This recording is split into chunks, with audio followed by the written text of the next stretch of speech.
out, and like even me and James and Stephen were like, yo, like, not even like outside of field trip or work, we were like, why do you care so much? So then this professor, I think he's a journalism professor or something, he's African American. He was like, can you please have some respect for yourself? Like at least for the males on this bus. And like, I mean, it was like 11:30 at night. Yeah. Everyone, almost half the bus was asleep, so everyone heard that. And that's all that I saw. Okay.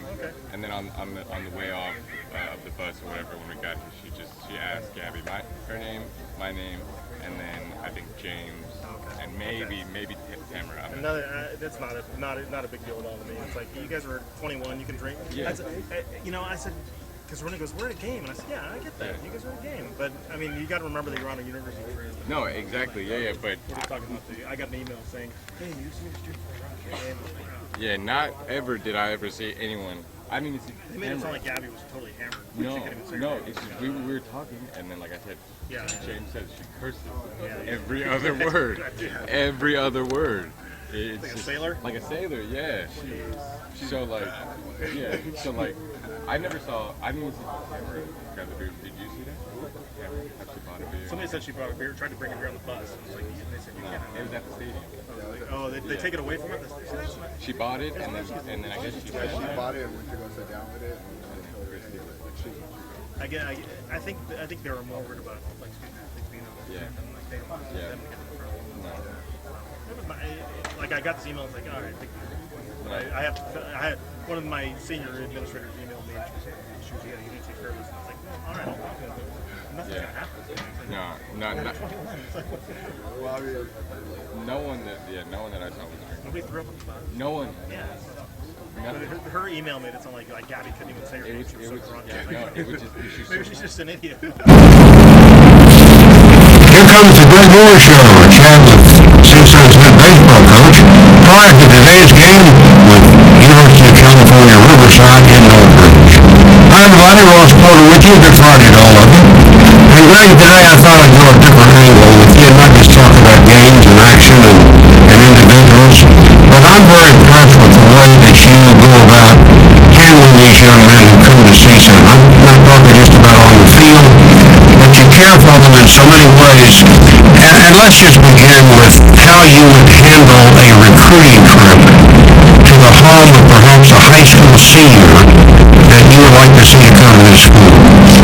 It's an excellent question. So much goes into even getting to the home in terms of deciding what you're going to go there. Once you're going to family's home, I think it's important to go in the door, walk in the door with the approach that we don't have to agree, we just need to be clear with each other. And that's why we sit down, and the honesty part doesn't come from some ability, it comes from a lot of practicality, because I have to say to the family, when I see it going forward, if there's somewhere to be, here's the effort we're doing with this type of support, and this type of support.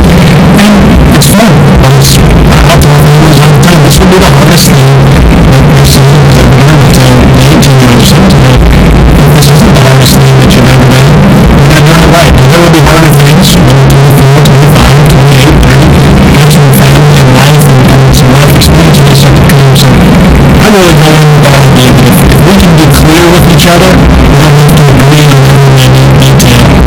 And I think people in the home appreciate that, because I really get to the facts before I really want to paint this as an easy thing. It's a tough thing, but it's for their development, and that's what's most important. What are the winning points that you try to bring out to parents and to the youngster that you're recruiting? I'm going to assume that part of it is academics, community service, things like that. Another great question. I go through each part of their life and I talk to them about how we're going to change their thinking a little bit. It's so easy to say, well, you go to college and you get your GPA. It's not enough. You have to become a great learner while you're in college and before and beyond. The GPA is secondary. I'm going to go to school and I'm going to have great writing average. Well, that's not enough. That's not even close. How do you yourself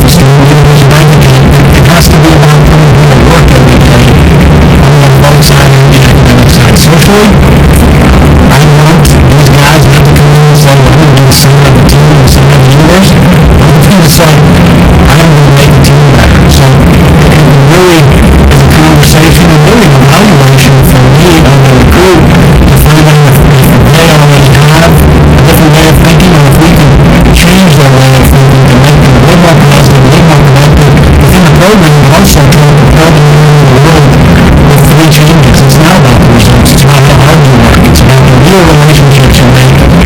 It's about the effort you put in every day, not just the coach you have or what you're doing nowadays. Have you ever had a recruit say to you after the first visit, Coach, I'm coming to CSUN, and his parents say, yeah, look at that. Yeah, that happens. That happens quite often. I think the fun ones are when, for instance, I traveled across the country to be the left-handed pitcher in Denver some years ago, and was really having some struggles on and off the field, mostly on the field, but I was carrying over his frustration. And just other areas of his life. We sat for about 4 hours and ended up getting an Irish pub because we went after one of these games in St. Paul, Bethesda, Maryland. At that time, it was really the only thing that was open. And we sat there until the games closed that place, and I remember saying, I understand this is across the country, and we'd like to come out and try and really see to get into school. And I figured he'd go home and talk to his family and get this thing figured out. I said, I'm coming. I'll see you. I'll be able to figure out how to get this program done. I like that. I want players and people here who want to be here. And because it's like me, I want to be here every single day. No other place I want to be. So we have that kind of clarity, and they say, that's right where I want to be. And I think they're seeing the things that we're doing within the program. Not the culture, but the values we're trying to live every day.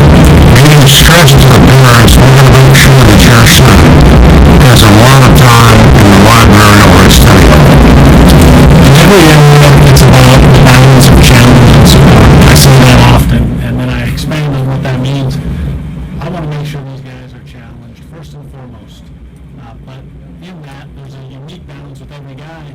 How much support does he need with the level of challenge he's going to get in the classroom, out of the classroom, on the baseball field? For the freshman year, it's a lot more support. I think of a guy like Ray Diaz. He really needed a lot of support in his first year. But now he's a little bit more self-contained. He's off to the races to a degree. Joe Ryan's very similar, and that's why you coach. It's no mark against them. It's actually a mark for them because they figured out how to get the amount of work, the effort, the prioritization. So it really is that balance of challenge and support, and that is individualized. That's getting to know the players, listening a lot more than I talk, and I talk often, but trying to hear what they're really telling us about what they need. Well, I can tell you from a personal standpoint, having talked to all the players, how much they appreciate what you do for them and how you recruited them. And there's a great deal of value in what you do. And as a matter of fact, I probably would have played for you if you'd come after me. I want to look into your eligibility, Ross. Maybe we can do some things this week. You are not that desperate, Greg. Thanks for the chat. Talk to you tomorrow. Thank you, Ross. Greg Moore with us. Stay tuned. CSUN about to take on UC Riverside. Well, it's a very warm afternoon here in Northridge, California. The game time temperature will be 90 degrees. Yep, we hit 90 today. The wind about 8 miles per hour. Right now, the two teams on the field preparing for our national anthem. And then the opening game of a 3-game Big West Conference series between CSUN and UC Riverside. This is a long-time series. These clubs have played each other for many, many years, and right now CSUN has the better of it as far as the all-time rivalry is concerned. UC Riverside opened the season very strongly. In fact, they had their best 15-game start in 8 years when they went 10-5. But since then, Coach Troy Percival's Highlanders have labored a bit. They've dropped 14 of the last 17 games. So they come in here with an overall mark of 13-19, and they're in last place in the conference at 2-7. The Highlanders are coming off a 10-1 loss to San Diego State on Tuesday night. In that game, UC Riverside found itself trailing 6-1 after the first 3 innings. And that is the 11th time in the last 17 games that UCR has had to battle back from a deficit after only 3 innings. The Highlanders 3-14 during that 17-game stretch. Prior to the start of conference play, UC Riverside was averaging a league-high 6 runs a game. But against Big West foes, they're averaging a league-low 2.78 runs a game. Shortstop Colton Schultz, though, has been feasting on Big West pitching. He's hitting .424. Cade Peters hitting .343. And freshman Connor Cannon belted 2 home runs over the weekend and is tied for first in the Big West in homers with the Matadors, Albie Weiss and Kevin Riley, 7 apiece. In fact, Weiss right now is leading the league in ERI with 34. The Highlanders pitching staff has also had difficulty in conference play with an ERA of 6.12, and the opponents are hitting about .291 against them. So, Tay Vandervoort goes to the mound to begin his warm-up tosses today. Vandervoort comes in with a record of 4-4, an ERA of 3.29. He's making his 10th start of the season for CSUN. That ERA is second on the team to Connor O'Neill's 2.87. In 66 innings, Vandervoort has allowed 53 hits. That's not bad at all. Leads the team in strikeouts with 49, but also in walks with 24. Tay has given up 4 home runs. Opponents are hitting only .222 against him. He's hit 4 batters from 5 wild pitches and committed 1 balk.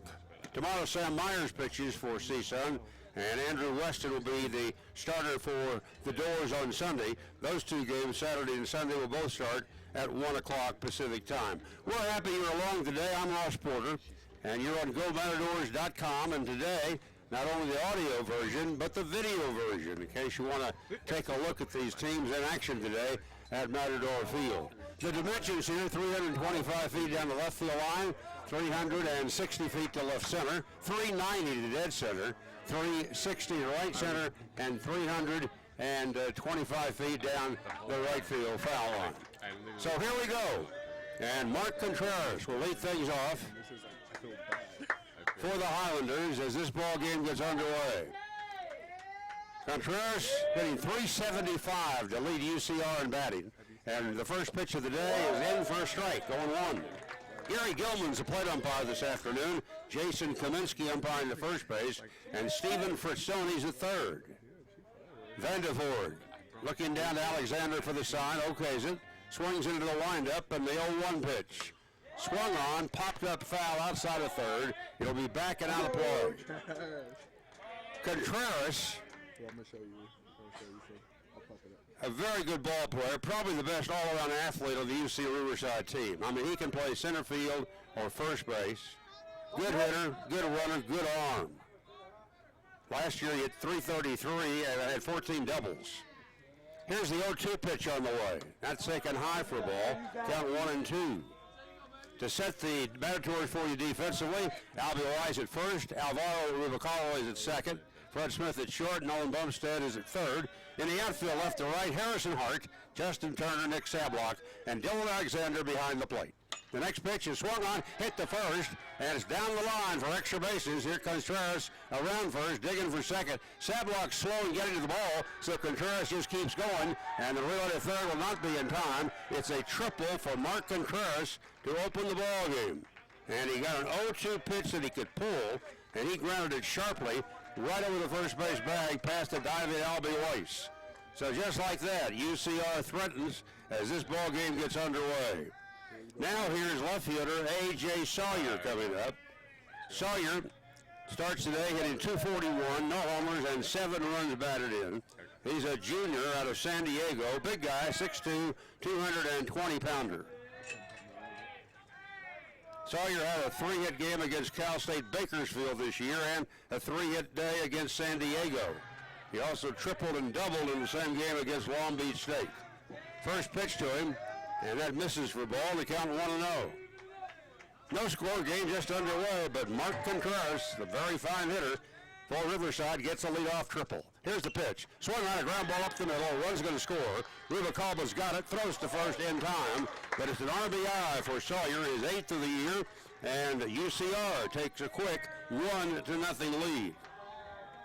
Tell you what's very interesting about that, folks, is the fact that so far this year, University of California, Riverside has been outscored before today in the first inning, 33-6. Now it's 33-7. 1-0 UC Riverside. Here's Colby Schultz, the shortstop, hitting .311 overall. But as we say, tearing up the Big West Conference this year. And he takes the strike from Tay Vandervoort. Vandervoort has given up a lot of extra base hits. About 40% of the hits off Tay have been of the extra base variety. And Contreras greeted him with a triple today. Next pitch to the left-handed batting Schultz is foul back. Colby Schultz out of San Juan Capistrano. .311 batting average, second best on the Highlanders. Doesn't walk much.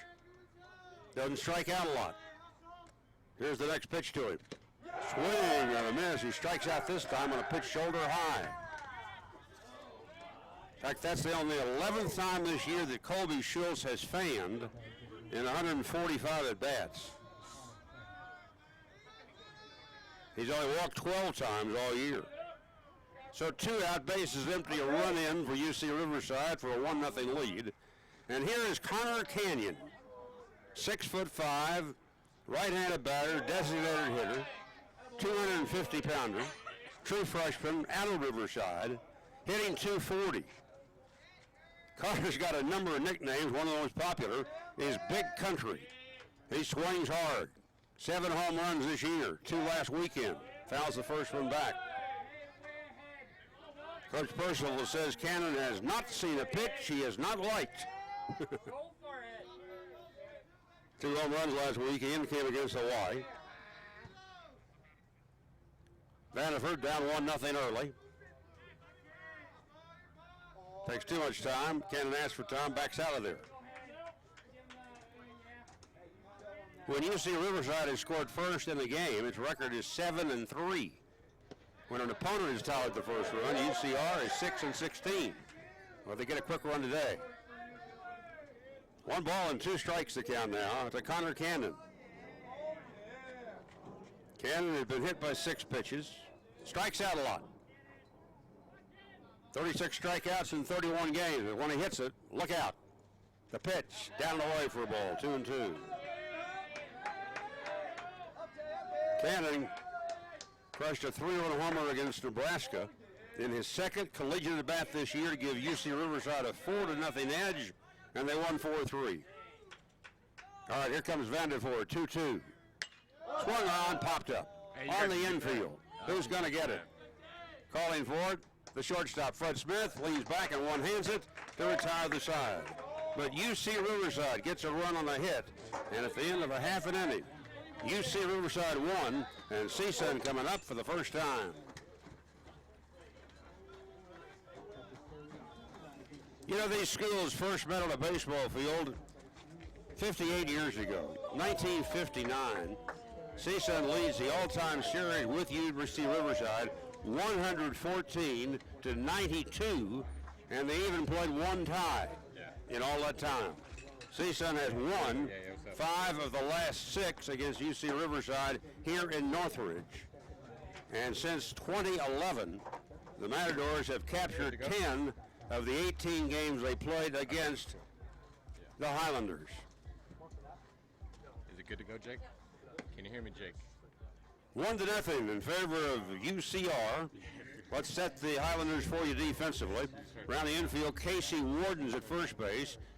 Cody Spohr is at second. Colby Schultz, the shortstop. Michael Ferris playing third base. In the outfield, it's A.J. Sawyer in left field. Mark Contreras in center. Cade Peters in right. Tony Godino is doing the catching. And on the mound, right-hander Ryan Lilly. Lilly has been pitching excellent baseball for his ball club. In his last 3 starts, he has gone 7 innings in each game. And comes in today, 1-4 for the year. That's starting and relieving. Best ERA on the UCR staff at 3.35. He has 4 saves. This is his 15th appearance, his 5th start. And opponents hitting .242 against him. Alvaro Rubalcaba, who's been hot of lately, leads off for the Matadors. And the first pitch is in for a called strike. Rubalcaba hitting .284, 4 homers, 3 of those in one game against Purdue, 15 RBI. Alvaro had 3 hits Tuesday night at Loyola Marymount University. Got his average up. Among other things, Rubalcaba now leads the Matadors in on-base percentage at .400. Leads them in stolen bases with 9. Right-handed hitter, fouls it back, out of play. After the second shot, I was like stepping in cap. 1-0 in favor of UC Riverside, just underway. These girls have an email again. Oh no, with that little language, I don't even think Gabby ate. Lily working from the third base side of the rubber, delivers, and it's very high for a ball. So the count goes to 1-2. Lily is a junior right-hander from Murrieta, California. Next pitch, swung on and fouled out of play, so it's still 1-2 to Alvaro. Why didn't you guys end? And that was the ending of thing too. In 38 innings this year, Ryan Lilly has 40 strikeouts and just 8 walks. Wow. 5-1 to the good strikeout to walk ratio. Next pitch, grounded down to the shortstop. He picks it up and throws him out, and there'll be 1 man out now in the Matador first inning. Here comes Fred Smith. Fred starts today batting .252, 1 homer, and 10 runs batted in. Lilly throws strikes. That's pretty evident when you have 40 strikeouts and 8 walks. But he's also not hit a batter, and he has thrown 2 wild pitches. He fires, and Smith, switch hitter batting left-handed, takes a strike. Lilly throws a fastball in the 90 to 96 mile per hour range. 96, wow. Has a good breaking ball. He's ready again, and here it comes. Very high to Smith. 1 ball and 1 strike. And then he didn't like felt comfortable. Like Lilly has allowed 3 home runs, and rival batters hitting .242 against him. I knew it. The next pitch to Fred Smith. Here it is. Very high and outside for a ball. Last Friday, Lilly held Hawaii to 1 earned run and 5 hits, yielded a home run and a double, struck out 9, walked 2. Early in that start, Lilly retired 12 batters in a row. The Highlanders presented Lilly with his first win this year, 9-2. Fred Smith fouls it back, 2 balls, 2 strikes. 5 days before that, Lilly gave up 3 runs and 7 hits to Long Beach State, including 2 doubles and a homer. UC Riverside didn't score, and Ryan dropped his 4th decision, 3-0. The pitch. Fred Smith lines one to the first baseman. A nice catch over there by Casey Warden on a shot that was headed for the right field corner. So Smith loses an extra base hit on a fine fielding play. 2 out, and here's center fielder Justin Turner. Turner comes in hitting .285, 2 homers, 10 RBIs. CSUN does not have a 300 hitter at the moment. No. Kevin Riley, who's hurt, is at .299. Then comes Turner with that .285 mark. Rubalcaba .284. Here's a swing and a pop fly to the shortstop who goes out, and Colby Schultz makes the catch. So Ryan Lilly keeps everything on the infield in the first. We go to the second inning. UC Riverside 1 and CSUN nothing. She told me they're dating. Yeah? Yeah, but you're my voice. Okay. See? The Matadors are starting 3 right-handed pitchers in this series. Tay Vandervoort today, Sam Myers tomorrow at 1 o'clock, Andrew Weston Sunday at 1 o'clock. Against right-handers who open games against them, the Highlanders are 9-15. Facing left-handed starting pitchers, UCR is 4-4.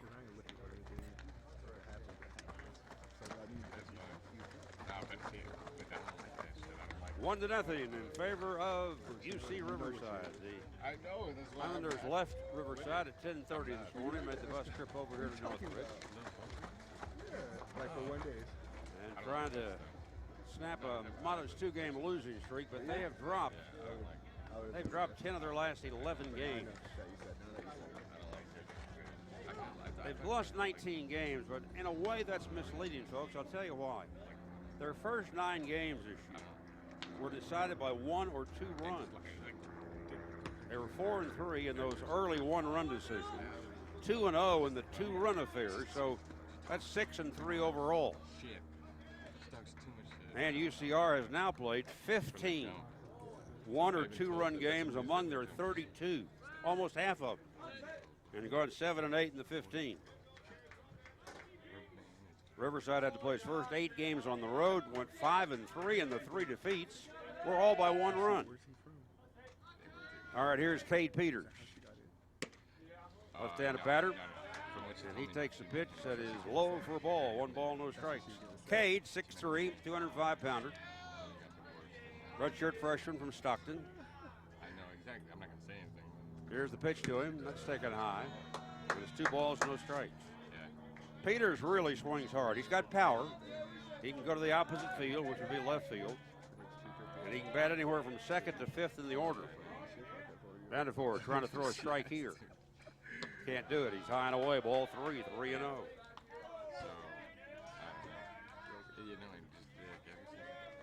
just Casey Warden's on deck, then Michael Ferris as we play in the top of the 2nd inning. The 3-0 pitch. that's the whole time. And that is low, ball 4. So a 4-pitch walk by Vandervoort to open the 2nd inning. Get drunk. This is the only way that I could hang out with him. Peters was hitting 306, 2 homers, 15 RBIs, and draws the walk. First baseman Casey Warden hitting an even 300. No homers, 7 RBIs. We told you the Matadors do not have a 300 hitter. On the other hand, UCR today has 4 300 hitters in their lineup.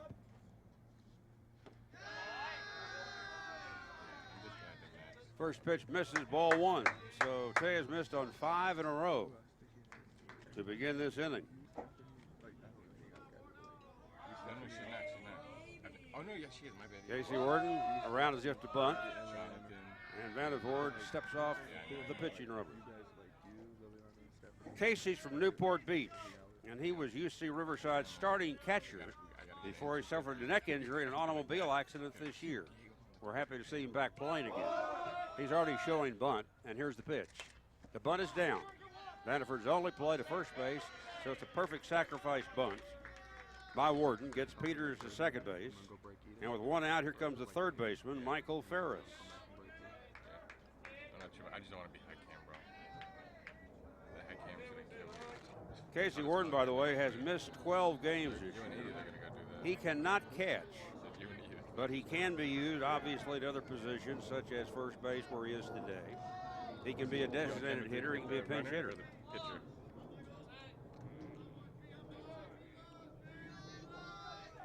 Second. Michael Ferris hitting only 204, but he has some power. 4 home runs, 17 RBIs. Right-handed batter. Pitch to him, checks his swing, it's in for a strike. And the count is 0-1. Came down here and gave us suntan lotion. So nice. But yeah. Ferris, another big guy on this ball club at Riverside, 6'3", 220-pound senior, Garden Grove, California. I know you did. And I was looking for you. Vandervoort deals. They got the inside corner for call strike 2, 0-2. Because I remember telling you that. Michael Ferris can also pitch. He has worked 1 inning this year, a scoreless inning. I was mad that it was so late, bro. He homered Tuesday night for UC Riverside's only run against San Diego State in that 10-1 loss. Now the stretch by Vandervoort. The pitch on the way. Half swing. I think it'll cost him. Yes, he's out. Thought he held up in time, but he didn't. And there is the second out of the inning. And it's the second strikeout of the day for Vandervoort. Here comes the second baseman for the Islanders, Cody Sporer, to the plate. If you joined us a few minutes late, Mark Contreras, who's hitting 375 at game time, opened this one with a triple into the right field corner for UC Riverside, and moments later scored on A.J. Sawyer's ground out to second base. So it's 1-0 UCR.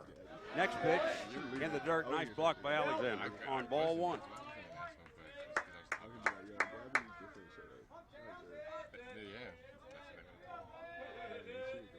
Talking to Troy Percival over on the bench on the first base dugout a couple hours ago. He was watching his ball club take batting practice. And he said, we're having a terrible BP. I don't think we've hit a ball to the outfield yet. Here's a ground ball to short. Fred Smith's got it, winds up, fires to first in time, and that retires the side. No runs, no hits. Man left at second base. Through an inning and a half. UC Riverside 1 and CSUN nothing.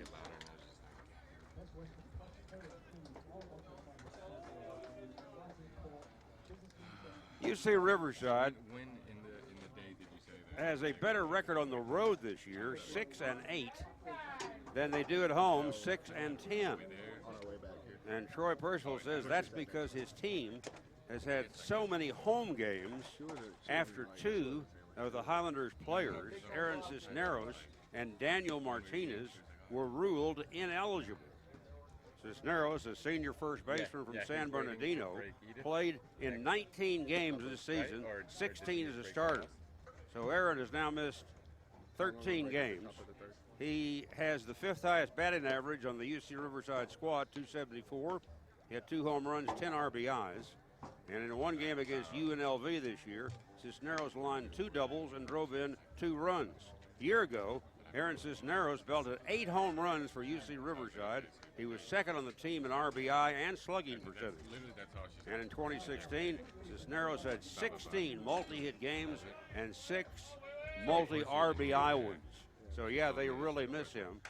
And coming into the game today, UCR has a 251 batting average compared to CSUN's 244 average.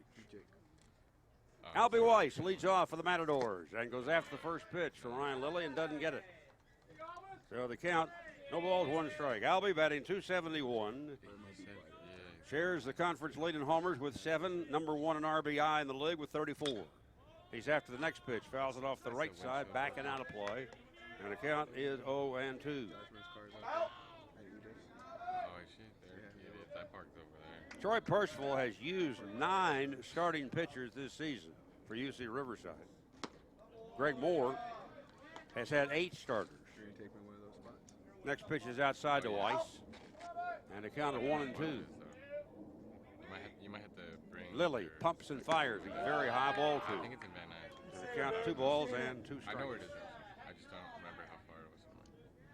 Maybe there's a closer one. 1-0 favor of UC Riverside in the second inning. Here's the pitch. Swung on a smash past third and down the line. Past the diving Michael Ferris. Over to get it is A.J. Sawyer. And Albie decides he better play it safe, and it's a long single. Sawyer did a good job getting to that ball near the line. So there's the first hit, the first runner of the day for the Matadors. And that'll bring on to third baseman Nolan Bumstead. Bumstead batting 264 with 3 homers and 19 runs batted in. I told you about UC Riverside missing Aaron Cisneros. Well, this Daniel Martinez is quite a prospect. He's a freshman, infielder, and pitcher. They've lost him. He only got into 5 games in the field, 4 as a starter. He was batting .444 at the time, 8 hits, 18 trips to the plate, 7 RBI. Fastball is down low to Bumstead for a ball.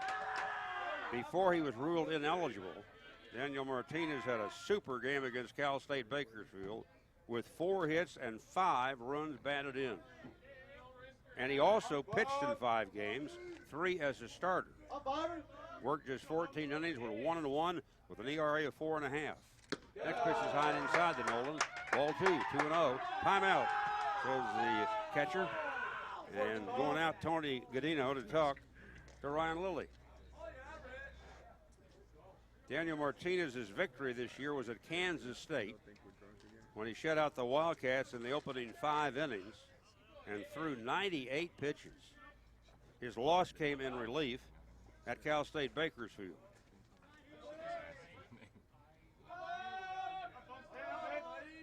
All right, Bumstead back in. The pitch. That's taken for a strike, and the count is 2-1. Kevin Riley, the man who leads the Matadors in batting average at .299 and shares the club lead in homers with Albie Weiss 7 apiece. Talking to Kevin today, that thumb is still very painful. Remember, he dislocated it several weeks ago in a collision at first base. And he's not ready yet. Next pitch, just missed, ball 3. 3-1 to Bumstead. Riley Conlon is on next. 1-0, UC Riverside. Last of the second inning. Ross Porter with you today on GoMatadors.com, video and audio. Next pitch. That's inside, ball 4. So Weiss moves up to second base. Bumstead's on with the walk. Nobody out. And here's the designated hitter, Riley Conlon, coming to the plate. They definitely did. Those motherfuckers. Riley had 2 hits Tuesday night over at Loyola Marymount. He's batting .225, 3 home runs, and 12 runs batted in. They definitely took this from me. I was saying that shit. Conlon stepping out, looking down to his first base coach, Jordan Tuhig, to get a sign. I know, man. Chris Hom coaching at third. And Riley Goulding, the bench coach, sitting next to head coach Greg Moore. Conlon showing bunt. Switch hitter in left-handed. Lilly whirls and looks to second, holds the ball.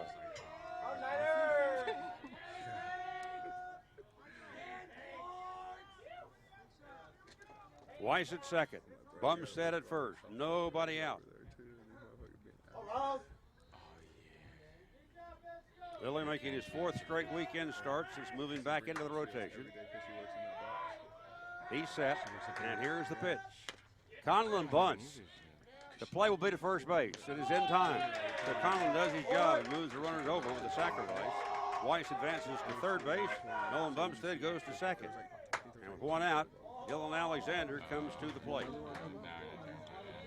Dylan hitting .207, no homers and 6 runs batted in.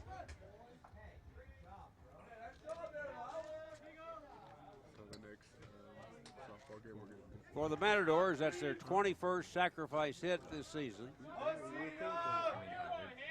we were talking, and I just remember. It's the second for Riley Conlon. But they didn't say anything. Pitch is swung on, popped up foul into the first base dugout, and it'll be out of play. Eli Arona leads the Matadors in sacrifice hits this year. He has 6.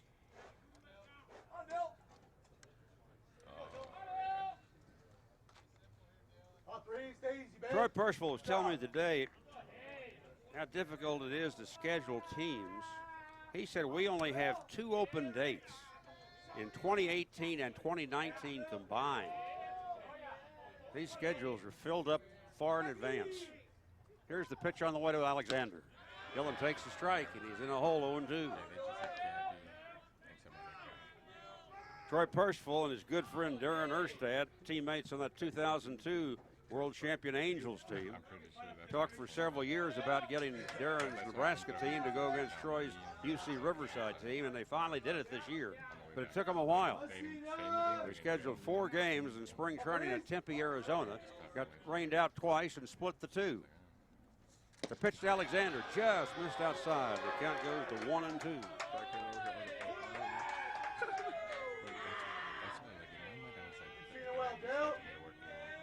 So when I saw my schedule, I was like, oh, yeah,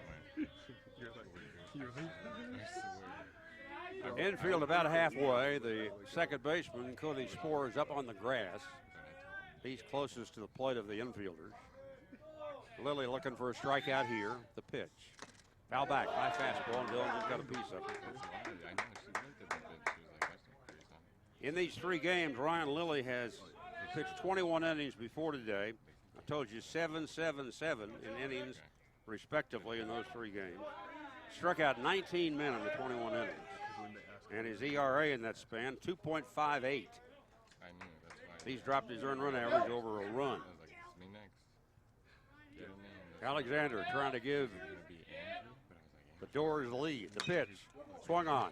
Fly ball, hit to right center field. This should be deep enough to tie it. Backing out the right fielder. Cade Peters makes the catch. Tagging and racing home to score the tying run is Albie Weiss. Nolan Bumstead tags and goes to third base. So Alexander comes up with his 7th RBI of the year on a scoring fly ball. And he went the other way after falling behind 0-2. Here is the right fielder, Nick Sablock. Checks in with a .221 batting average, 3 homers, and 17 runs batted in. 1-1 tie now in the second inning. The pitch is up and in for the left-handed batter. That's ball 1. Nick, left-handed hitter out of Seal Beach, went to Loyola High School in Los Angeles. Hit .350 as a senior over there. Moved to Davidson College, played 1 game, and came home to El Camino College. Nick takes very high, and the count 2 balls and no strikes.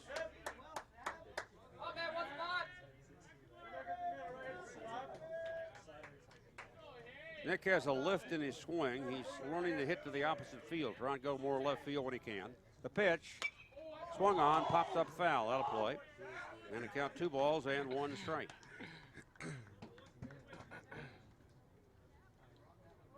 Dylan Alexander last year for the Matadors had 3 sacrifice flies. Well, he just picked up 1 here.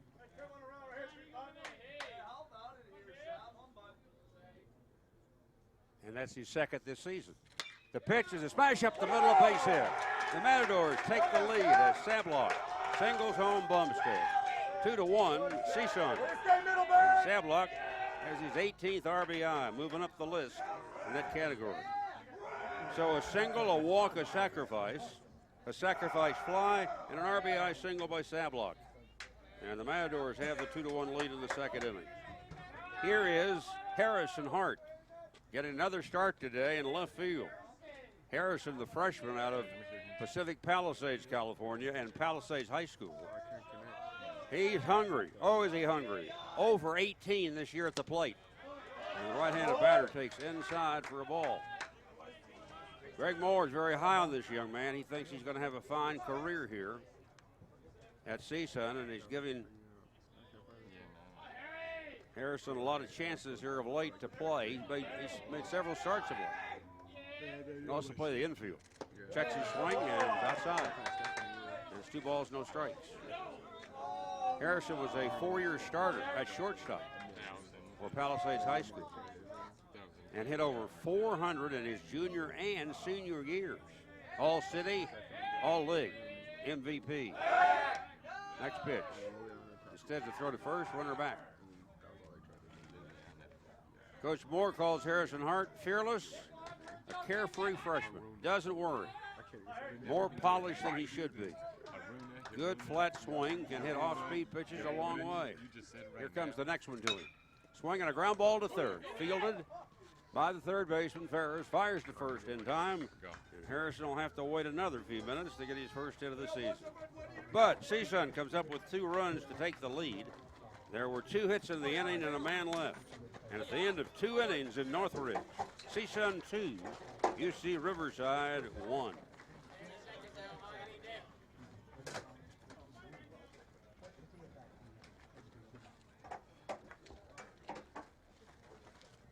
In Troy Percival's first season as the baseball coach at his alma mater, UC Riverside, well, the Highlanders finished with a terrible record, 15 wins and 40 losses overall, and 4-20 in the Big West Conference.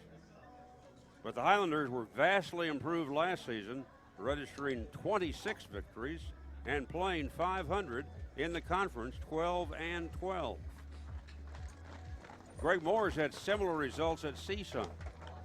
In his previous 3 seasons to this one, the Matadors posted records of 18-38, 33-25, and 33-22. Before this season ever began, Troy Percival said of his UCR team, everybody knows their role. I'm not going to be looking down the bench at a lot of angry players.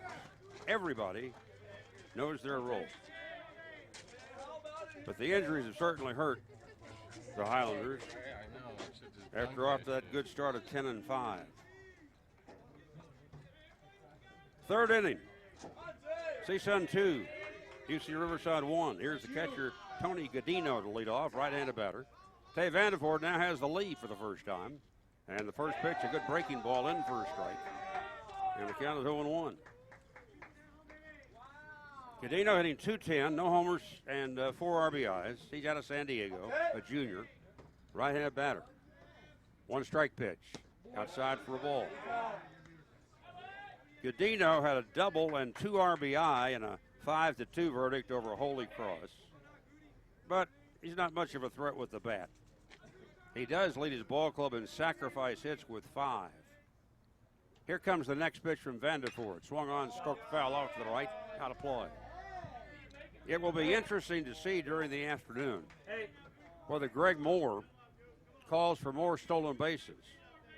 Tony Cadino this year has thrown out only 6 of 29 base stealers. So opponents have been 79% successful trying to steal. And this pitch is swung on and missed, and Vandervoort comes up with his 3rd strikeout of the game, 1 now in each inning. Back to the top of the order for Mark Contreras, who opened this game with that triple to right field and scored on A.J. Sawyer's groundout to give UC Riverside a 1-0 lead. CSUN countered in the second. Albie Weiss singled, Nolan Bumstead walked. Riley Conron laid down a perfect sacrifice hit. Dylan Alexander delivered a scoring fly ball to right.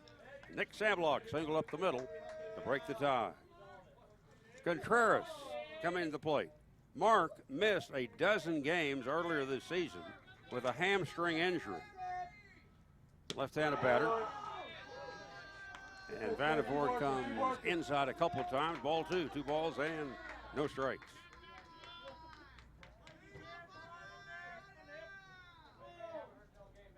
Vandervoort taking his time. Now he's ready. And the pitch. Swing and a ground ball foul down to first.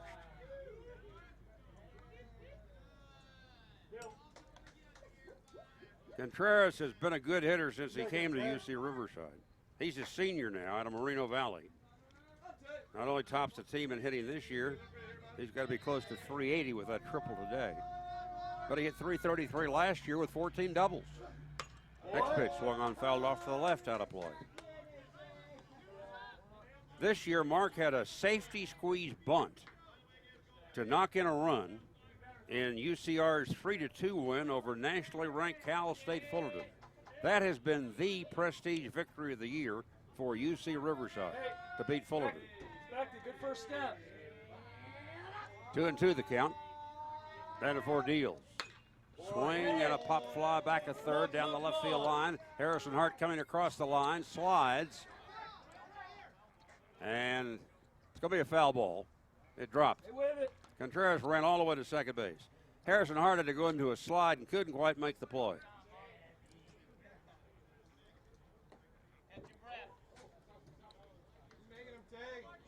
Hey, get you another one right here. Here you go.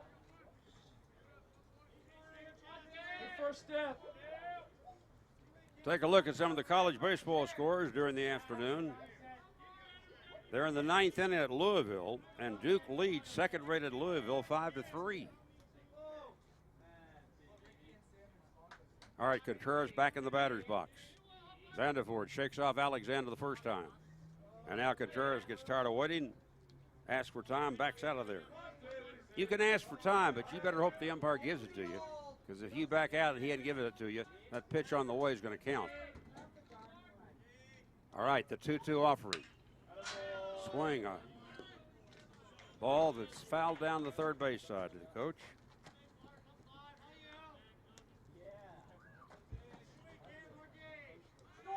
Here. 2-1 in favor of CSUN. Trying for victory number 18 here this afternoon. Pitch, take a pitch. Next pitch fouled at the plate. So Contreras, tough out. Keep making them. Keep making them. Here you go. Keep fouling them off.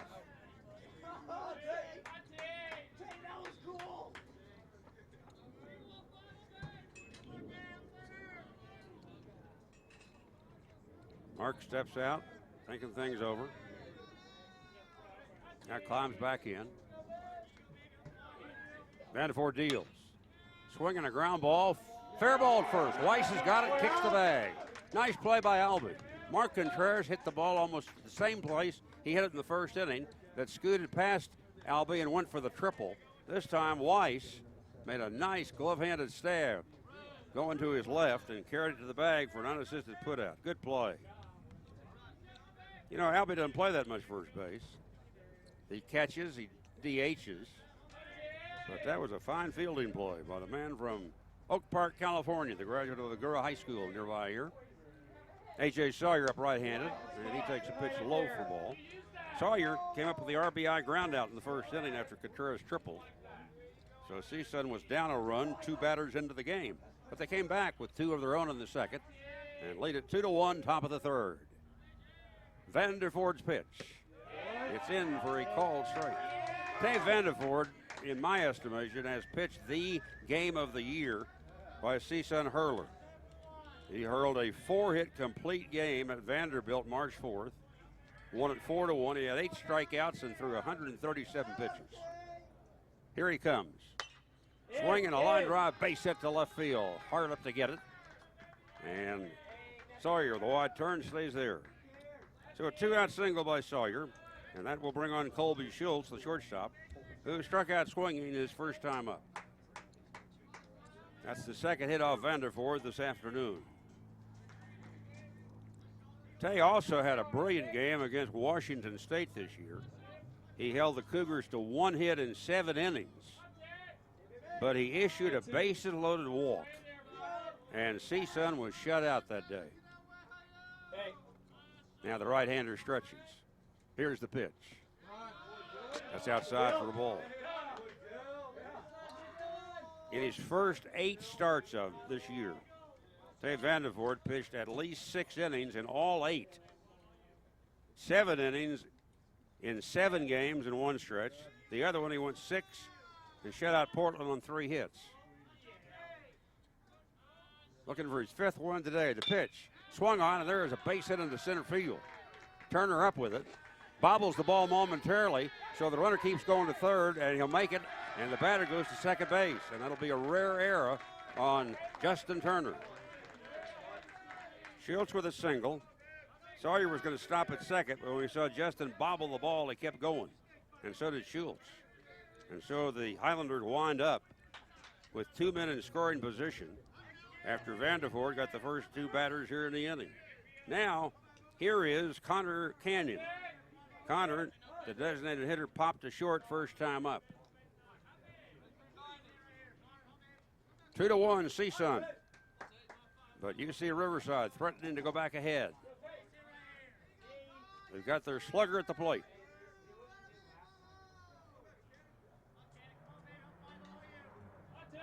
Told you he had a 3-0 homer against Nebraska in his second collegiate at bat.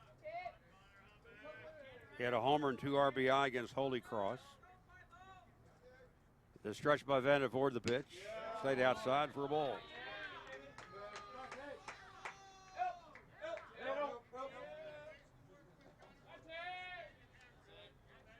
Sam Myers pitches here tomorrow at 1 o'clock for CSUN. Andrew Weston goes to the Matadors at 1 o'clock Sunday. Here's the pitch. Half swing, it went too far. It'll be a strike. Count 1-1. UC Riverside tomorrow will pitch their top winner this year, Alex Fagaldi. He's 5-2. And Troy Percival not sure yet about his Sunday starter. I said to him today, when will you know your Sunday starter? He said Sunday. I said, okay, how about noon? Because you got an hour then till game time. All right, the 1-1 pitch. Low. Good save by Alexander. He chased the ball 40 feet up the first base line to get it. And for a moment, the runner at third, A.J. Sawyer, had thoughts about trying to come home. And then said, wait a minute, I'm not sure I can make it. Sawyer at third, Colby Schultz, the runner at second. Godino opened the inning by striking out. And Weiss took an extra base hit away from Contreras with that nifty play at first base on a smash. Cannon waiting. 2 balls, 1 strike. Vanderford is ready. Stretch the pitch. Low again, ball 3. 3-1. Cade Peters is on deck.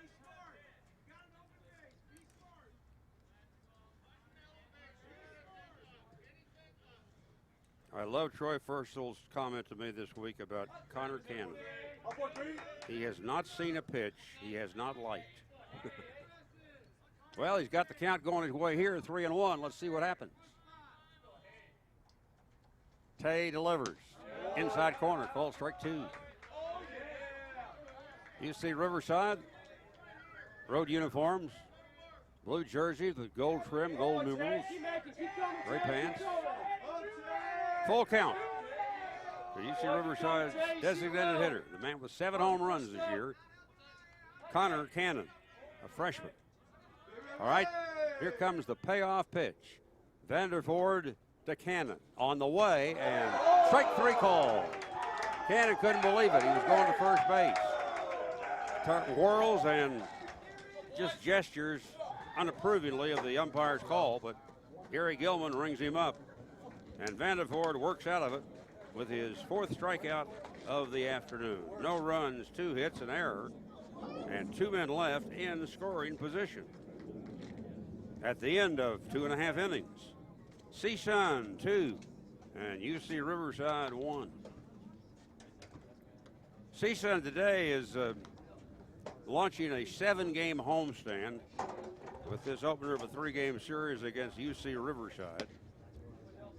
Series continues tomorrow and Sunday with both games starting at 1 o'clock here at Matador Park.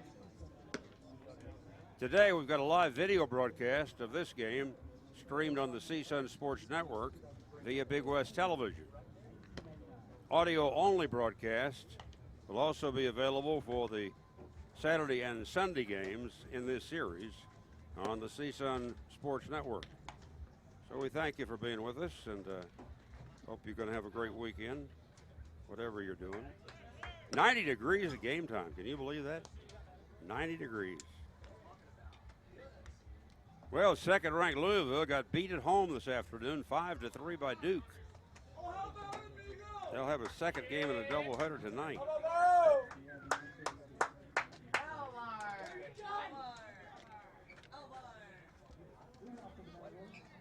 Fourth-rated North Carolina trails Pitt on the road 1-0. They're in the bottom of the second there. Third-ranked Clemson, scoreless with 18th-rated Wake Forest. They're just getting started. Most of the activity in the Big West Conference is under the lights tonight. All right, here we go. Alvaro Rubalcaba leads off for the Matadors in the third. Takes the first pitch outside. Rubalcaba grounded to shortstop, first time up. Ryan Lilly's pitch. Fastball swung on and fouled outside of first, and it'll carry back and out of play.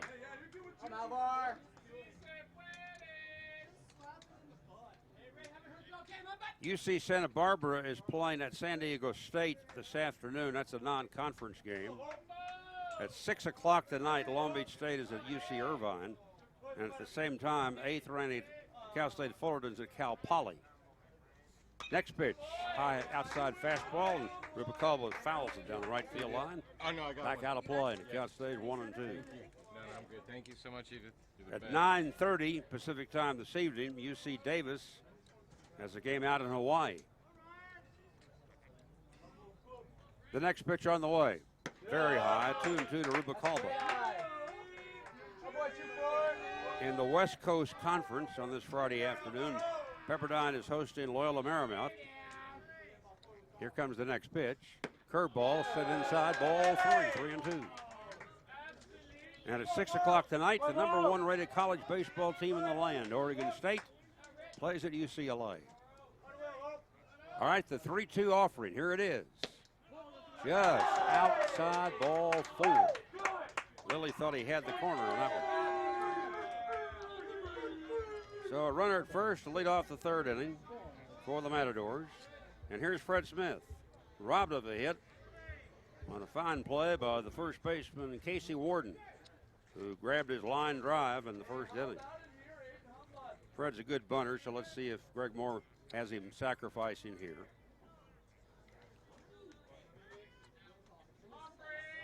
Fred back in the number 2 slot in the batting order.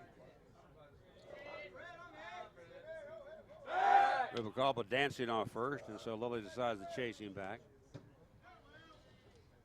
Rubalcaba, 9 stolen bases to lead the Matadors. He's been caught 3 times. Matadors have stolen successfully about 70% of the time. They've made 28 and caught 13. Lilly, long set. A bluff and the pitch inside. Rubalcaba took a step to second, threw on the brakes.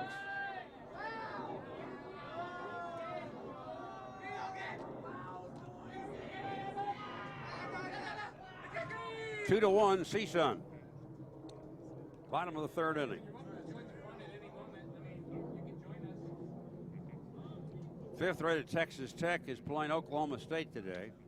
Sixth ranked TCU facing Baylor. Troy Percival now talking to his pitcher. Troy does not wear a uniform. I was looking for his uniform number today on the field before I went down to talk to him. And, you know, he usually wears 40. But right now he just got a light jacket on. He said, I don't wear a uniform. Okay. He was some pitcher for the Angels, wasn't he? Another bluff. Here's a bouncer headed to right field. A base hit for Smith. Rubalcaba keeps going to third. And here are the Matadors with runners at the corners and nobody out in the third inning. So Rubalcaba broke. The second baseman, Cody Sporer, then dashed toward the bag at second and left the hole wide open. I'm not sure he could have gotten that ground ball either way. But Fred Smith, an excellent hit and run play. He can't do any better than that. So he was not asked to bunt, and he comes up with a key hit. Now, Justin Turner, Albie Weiss, and Nolan Bumstead will try to add to the Matadors' one-run lead in the third inning. Turner popped up to shortstop first time up. Okay, good job, man. Justin put on a few pounds this year, close to 10 pounds, up around 175. In from the left side, the young man out to Mecula. Throw to first, and just back is Smith. How has Fred done when he's attempted to steal? 5 out of 7. Justin Turner's 4 out of 7. Kevin Riley, 4 out of 6. The pitch to the plate. Turner takes low for a ball.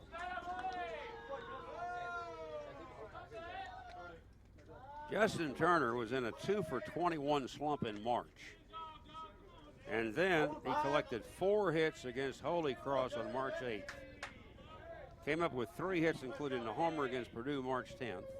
Went 2 for 4 with a home run facing Purdue the next day. He checks and pitches high. 2-0. So that stretch of 9 hits in 15 at-bats raised Justin's batting average from 184 to 302. Pretty good eye. Last year he had 37 walks and just over 200 at-bats. 11 more walks than anybody on the Matador ball club. He got 37 times. Here's a fake. Lilly turning to third, then Worley and looking at first, and holds the baseball. Scouting report on Justin Turner is throwing curveballs with their runners in scoring position. So we'll see what Lilly does here. He's behind on the count, 2 balls, no strikes. CSUN 2, UC Riverside 1. We're in the bottom of the third. Now the stretch by the right-hander. And the pitch on the way, runner going Fred Smith. Pitch taken low. The throw not nearly in time. A stolen base for Smith. And yes, Greg Moore has him running. Now, 2 men in scoring position with nobody out. And the count to Justin Turner is 3 balls and no strikes. Turner has 10 runs batted in this year.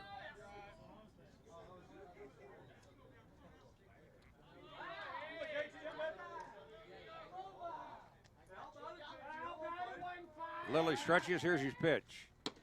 Fastball is low, ball 4. And CSUN has the bases loaded with nobody out in the third inning. Second walk, third walk of the day for Lilly, 2 in this inning. Alvaro Rubalcaba walked on a 3-2 pitch to begin this third. Fred Smith, that beautifully executed, didn't run single to right. Driving Rubalcaba to third. Smith steals second. Turner walks. Here's Albie Weiss. Albie has singled and scored a run. And here's the guy who's leading the Big West Conference in runs batted in at the moment with 34, trying to add to his total right here. Weiss is a junior. Had a nice career here with the Matadors. He has hit 18 home runs in 3 seasons here.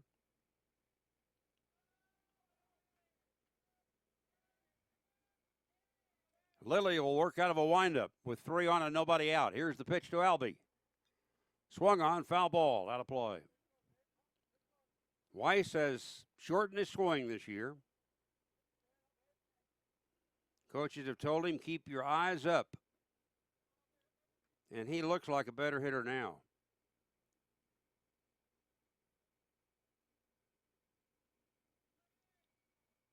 Here comes the next pitch. Fastball drilled in there for a strike. 0-2 to Weiss.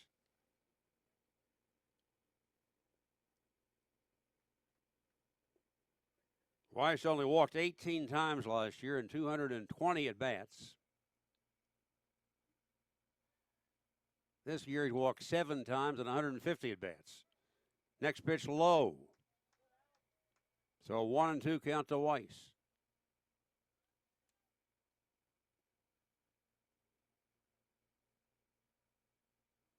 It's interesting to look at the CSUN totals for the year. Coming into the game today, the hitters had struck out 245 times. They'd walked 110. Here comes the pitch. Albie swings for a high outside pitch and fouls it out of play. Chase ball 2.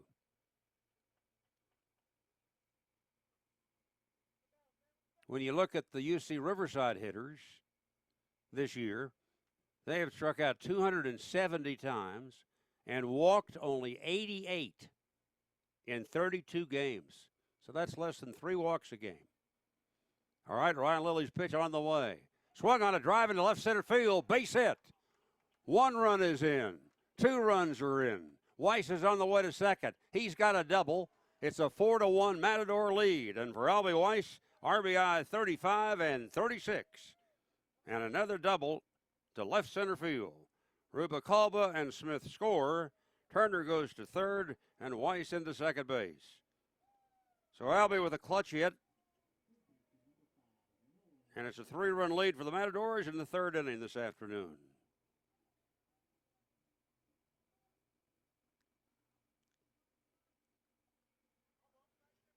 This was a challenge for the Matadors coming in because Ryan Lilly had turned in 3 outstanding pitching performances in a row. 7 innings, 7 innings, 7 innings.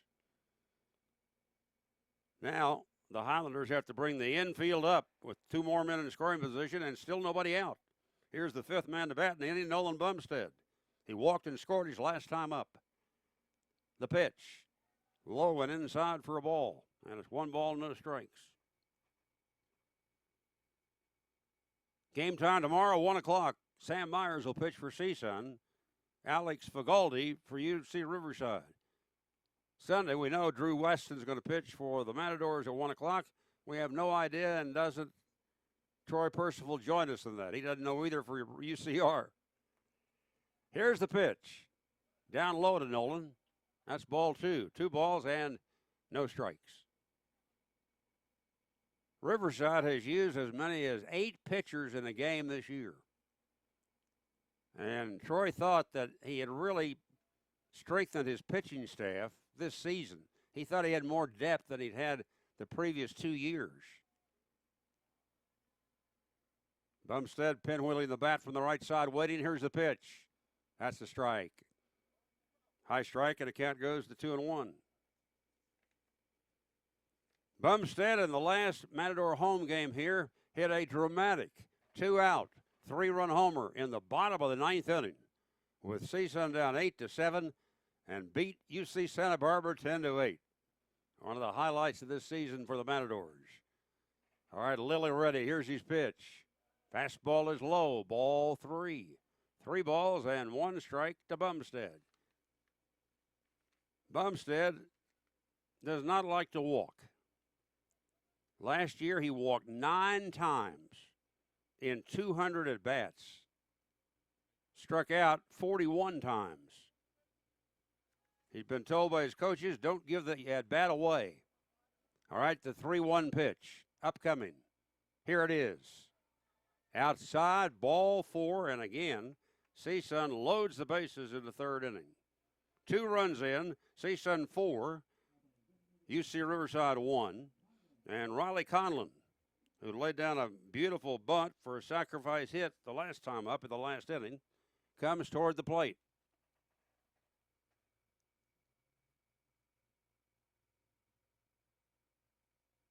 That is only the 5th walk for Nolan Bumstead this year in over 130 at-bats. He struck out 27 times. But he walks here, and again, the Matadors have the bases loaded, nobody out. 3 walks in the inning, doled out by Ryan Lilly, plus a single, plus a double. Weiss doubling home 2. The pitch. Conlon swings at a sinker and doesn't get it. And the count goes to no balls and 1 strike.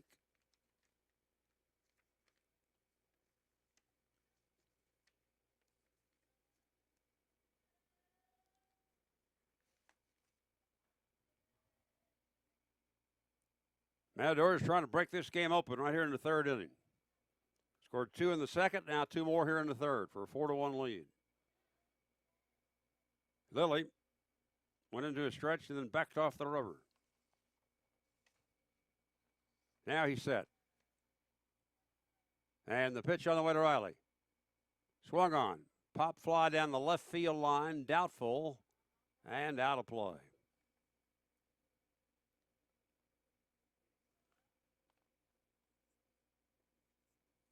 UC Riverside was ahead 2 batters into the game. Mark Contreras opened with a triple, scored on A.J. Sawyer's ground ball out to second. But back came the Matadors. Alexander a scoring fly ball, Sablock an RBI single in the second. And now Albie Weiss comes through with a 2-run double in the third.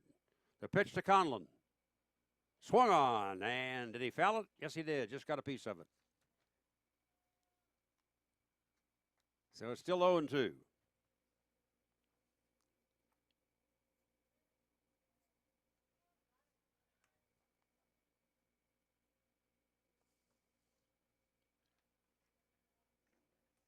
Turner down the line from third. Weiss away from second. Bumstead at first. No one out. The 2-strike pitch. Swung on another foul ball off to the left. Out of play.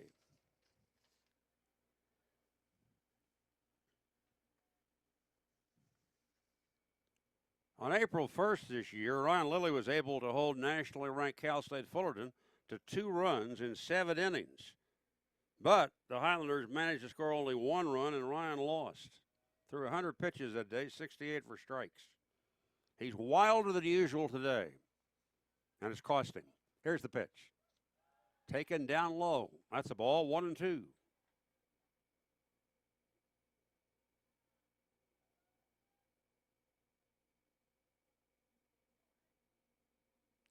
Lilly has come out of the bullpen 10 times this year for UC Riverside, his longest outing 2 innings. But he recorded saves in his second, third, and fourth games this season. The pitch. Swung on and missed, and Conlon strikes out. That's the first out in the third inning. And here comes Dylan Alexander. He had the scoring fly ball for his 7th RBI in the last inning. That tied the ball game at 1.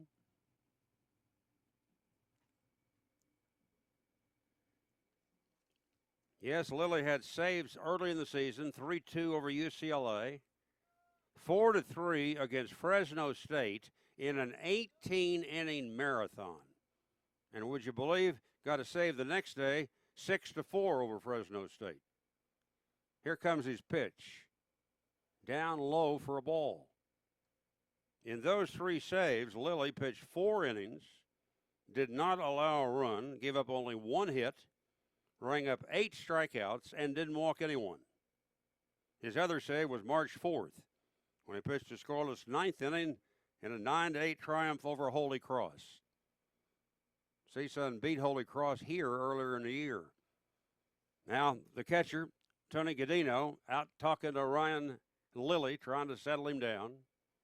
Here in the inning, a walk, a single, a stolen base, another walk, Weiss's 2-run double, a walk, a strikeout. Nick Sablock on deck. 3 on, 1 out. Lilly out of a stretch. The pitch. Swung on, and a fly ball to left field. It's going to be playable, but a run should score. Waiting for it to come to him and making the catch out there is A.J. Sawyer. Headed home to score standing, Justin Turner. And it's 5-1 CSUN. And Dylan Alexander, 2 at-bats today and 2 sacrifice flies. That's doing it for the team. Here's Nick Sablock. Weiss remains at second, Bumstead at first. But Rubalcaba, Smith, and Turner have all scored in the inning for the Doors, and they've hiked the lead to 5-1. Trying to get to the 500 mark today in Big West Conference play, trying to get their 5th win to go with 5 losses in the league. All right, Sablock, who singled up the middle to break the 1-1 tie in the second inning, a 2-out hit, takes up and in for a ball. 1-0 the count.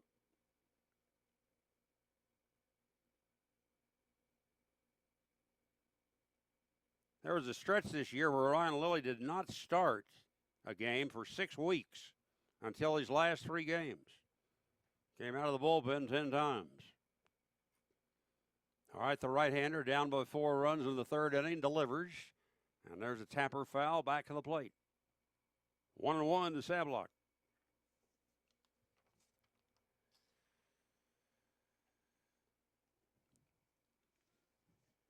Nick steps out, takes a couple of practice swings. Now climbing back in. 2 on, 2 out. 3 runs in. 5-1. CSUN in the 3rd. The pitch. Swing and a miss. Sinker ball. And a count 1-2 to Sablock.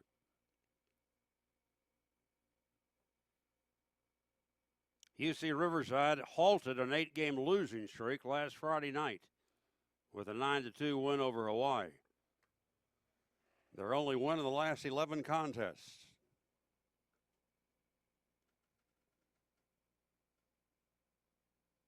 Weiss and Bumstead take their leads. Lilly's pitch. Swung on and missed, and Sablock goes down on strikes. However, CSUN comes back for 3 runs, 2 hits, 3 walks in the inning. And as we go to the 4th inning, CSUN 5, UC Riverside 1.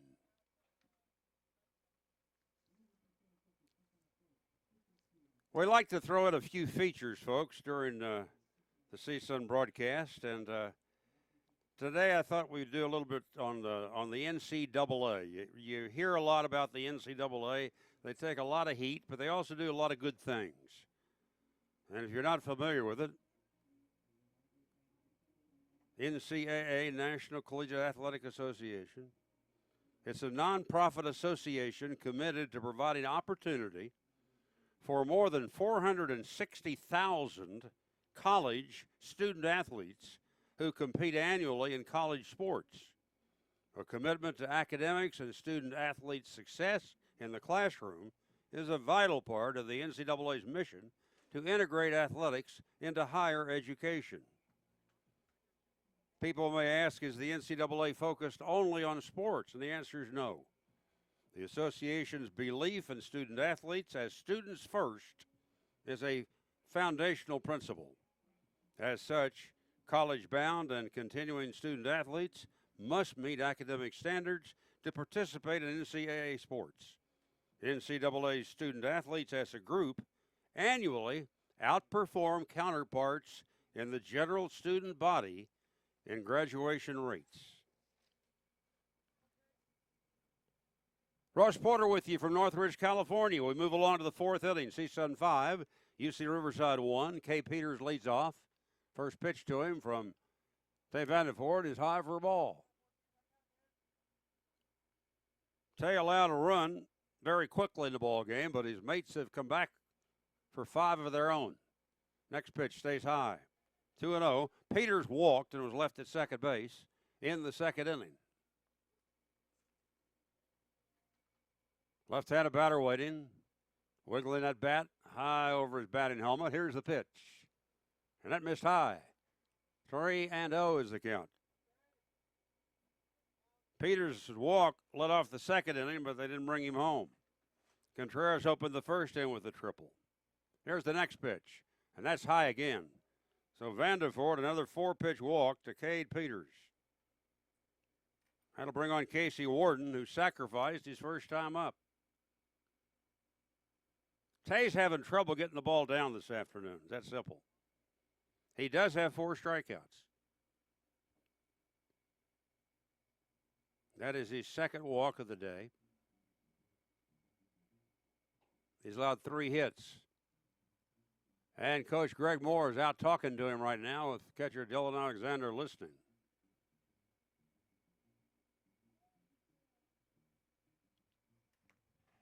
I don't know what Coach Moore is telling him, but it might be, hey, you got a 4-run lead now, Tay. Just throw strikes. Hope you got to hear Greg Moore on his pregame show today. Very, very wonderful attitude about student athletes, values. Talked to us today about recruiting, what he does. Casey Warden waits the pitch very high. So Vandervoort has missed on 5 consecutive pitches.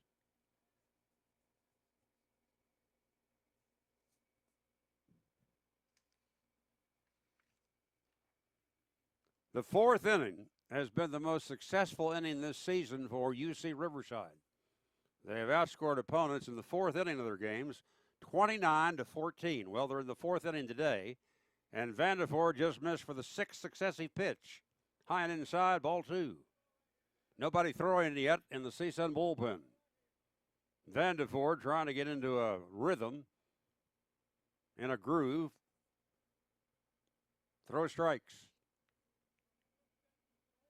Now the stretch. And the 2-0 pitch. He missed again. 3 balls and no strikes. Vandervoort, as we told you, has thrown more pitches outside the strike zone and walked more people than anybody on the CSUN staff. 26 walks this year. Here's a called strike. Warden taking all away, and it's 3-1. CSUN was the only Division I school to offer Tay Vandervoort a chance to play when he left Glendale College. He's a walk-on, technically. Tay steps off the rubber, bluffs to first, holds the ball. Greg Moore invited Tay to join the team after a 90-minute lunch with him one day.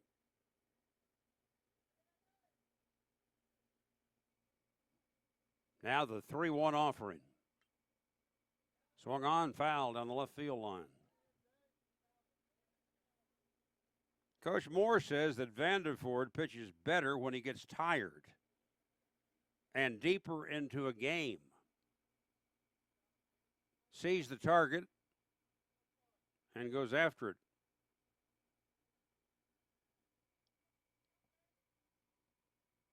Full count to the UCR first baseman, Casey Warden. The pitch. Breaking ball, grounded foul sharply past third base. Vandervoort went to St. Francis High School over in La Crescenta. Attended the University of Tennessee, redshirted in 2014, missed all of 2015 due to an injury. 3-time academic All-SEC. The pitch. Swung on and missed, strike 3. So Vandervoort battles back from a 3-0 count to strike out Warden. First out of the inning. And here's third baseman Michael Ferris, who struck out swinging his first time up.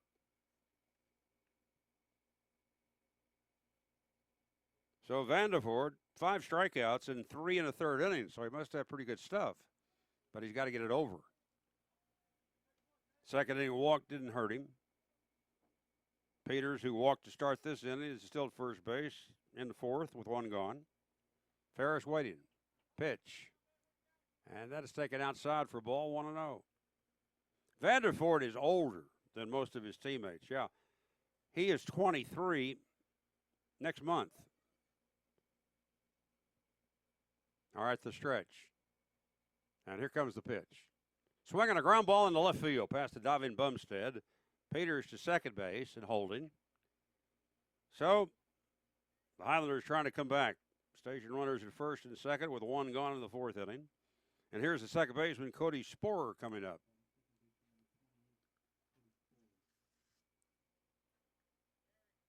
Cody, right-handed batter, a junior out of Fullerton. Troy Percival said of Cody, he's usually dynamic at bat or strikes out. How about these numbers, folks? He has struck out 23 times this year. How many times has he walked? Twice. First pitch to him high for a ball. In the words of his coach, Sporer is a wild swinger. But he clattered a grand slam against Holy Cross March 6th, and he's had 3 hit games this year against Kansas State and Hawaii, so he can be dangerous. Pickoff throw to second, and the throw goes into center field, but the runners will not try to move up. So Vandervoort whirled and threw it about 5 feet over the head of Alvaro Rubalcaba, the second baseman. But Turner came up and got it, and there was no advancement. So no error on Vandervoort. Rubalcaba comes in from second base to say something to Vandervoort, like, hey, get it a little bit lower next time, will you, pal? Tony Godino's on deck.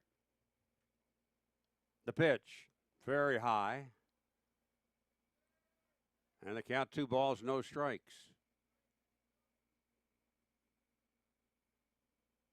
We're in the fourth. CSUN 5. UC Riverside 1. Here's the stretch by Vandervoort. The 2-0 pitch. Swung on, fouled out of play. Again off to the right.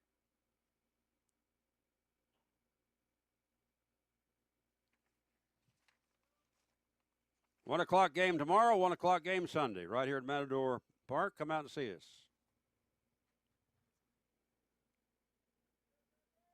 Little League Day here on Sunday. Vandervoort slowing down the pace a bit. Now he's ready. 2-1 pitch.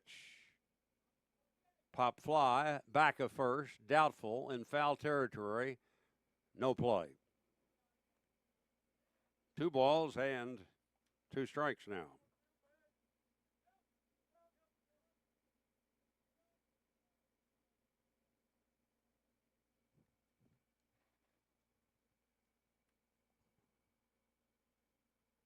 Five runs, 4 hits, 1 error for CSUN. 1 run, 4 hits, no errors for UC Riverside. Cody Sporer waiting at the plate. Tay Vandervoort set the pitch. That is low. Ball 3, 3-2.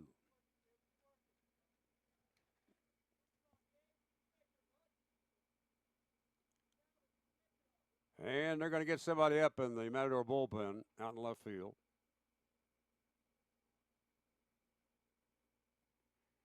Vandervoort trying to stay in the game. He's got a 5-1 lead. You got to pitch 5 innings to have any chance at a victory. He's got a 1 out in the 4th.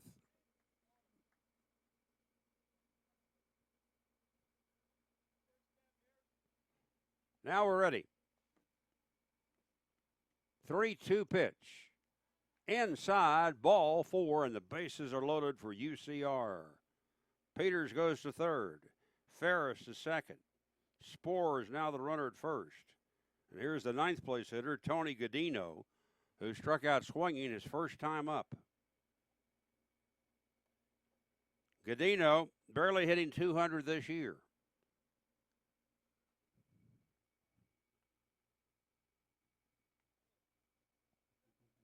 And I believe we're going to have a pinch hitter for Tony. Yep, looks like Yeager Taylor's going to come up.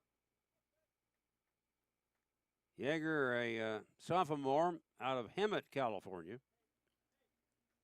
And he's going to pinch hit for Tony Godino.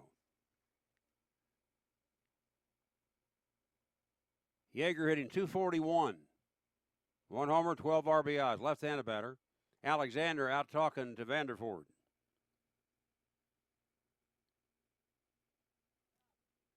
Yeager-Taylor has a lot of power. He's not as disciplined a hitter as they hope he's going to be before he's through at UCR. He'll go to the opposite field. He's left-handed batter. First baseman, outfielder by trade. Drove in 3 runs this year against Holy Cross in 1 game. Vandervoort's pitch. Swung on, foul back. So Troy Percival trying to get his ball club back in the game. Pinch hits for the light-hitting Tony Godino.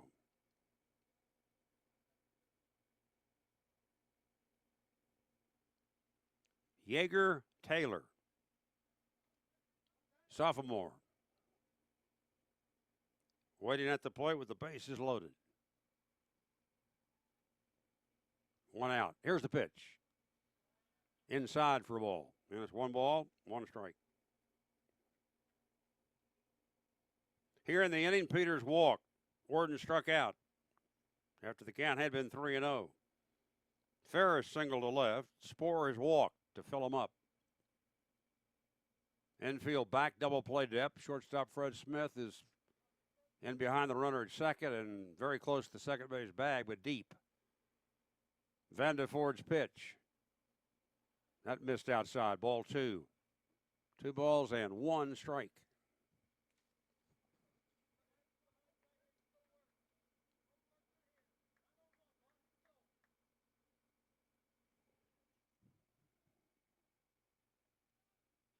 Crucial point in the ball game right here. You know, it's a little early, but Connor O'Neill is up in the CSUN bullpen. The all-time school leader in saves with 27 in his career. And we're in the 4th inning. Now the 2-1 pitch. That is low, ball 3, and Vandervoort is 1 pitch away from forcing in a run.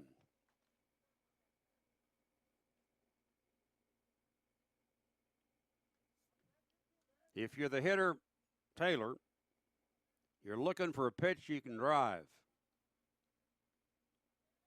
But that pitch has got to be in the strike zone. And Vandervoort's got to throw a strike here.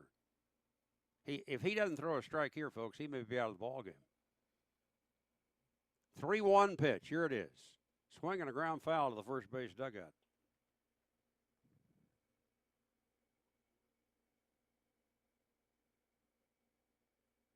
When Tay Vandervoort was at Glendale College, he led his team when he was a sophomore to a conference title over there.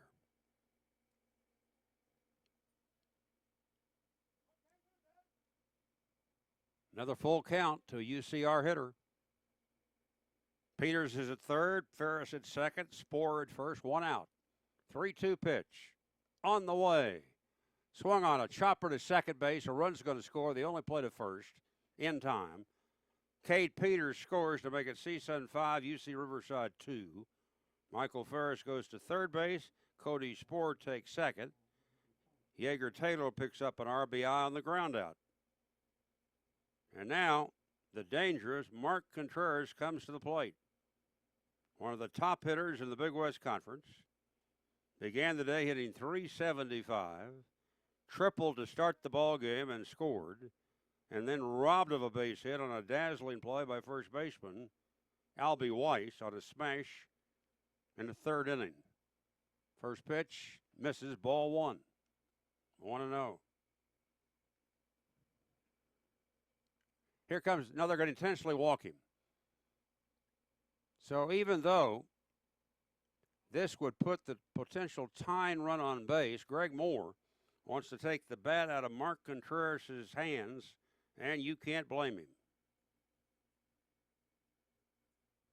By the way, they have not changed the intentional walk rule in college baseball. You still have got to make the 4 pitches. In the major leagues this year, the major league manager just makes a signal to the umpire, put him on, and that does it. You don't have to throw 4 pitches. Some people like it, some don't. All right, here's A.J. Sawyer. RBI ground out to second base in the 1st inning. Singled in the 3rd inning. Vandervoort fighting to stay in the ball game. 3 walks in this inning alone, but 1 intentional, plus a single. Now here comes Greg Moore. And Connor O'Neill apparently is going to be brought on, even though it's the 4th inning. Be a conference around the mound. Vanderford with his head down, obviously upset with himself.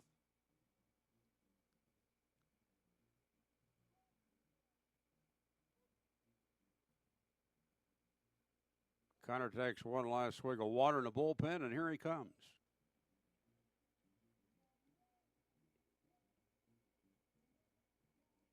So, feel sorry for Tay Vandervoort. Got 5 runs in support behind him in the first 3 innings, but couldn't throw enough strikes today.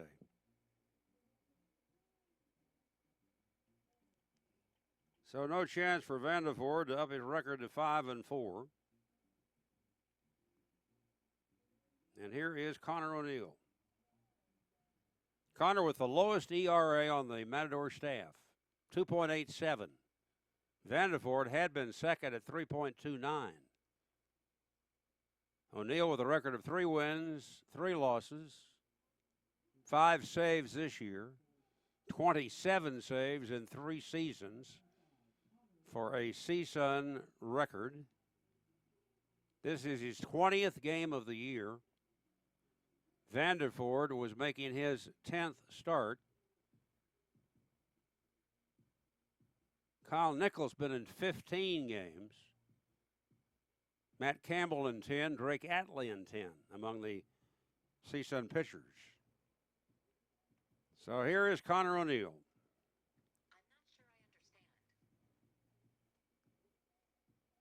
I'm not sure I understand. 5-2 CSUN, 4th inning. UC Riverside has the bases loaded. 2 men out.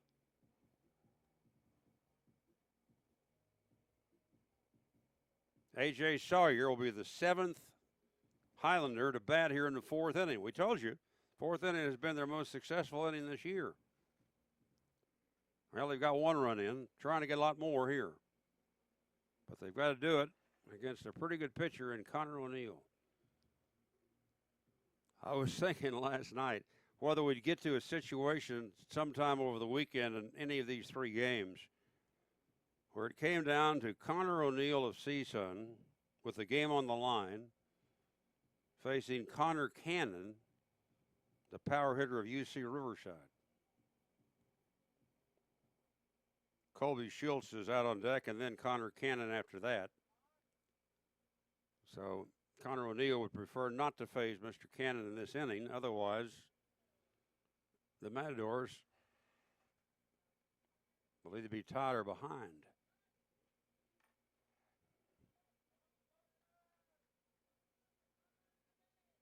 Sawyer waiting.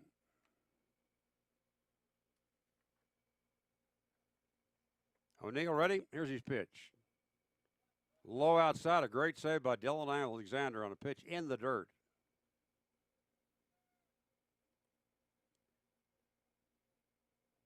Strangely enough, you look at the numbers today and going into the game today, Yeager Taylor, who just had the RBI groundout, and A.J. Sawyer both had identical numbers.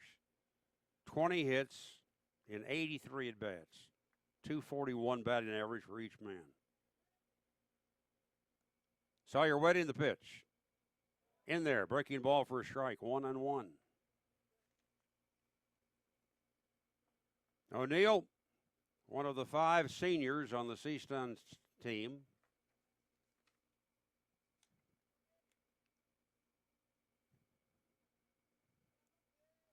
One ball, 1 strike the count.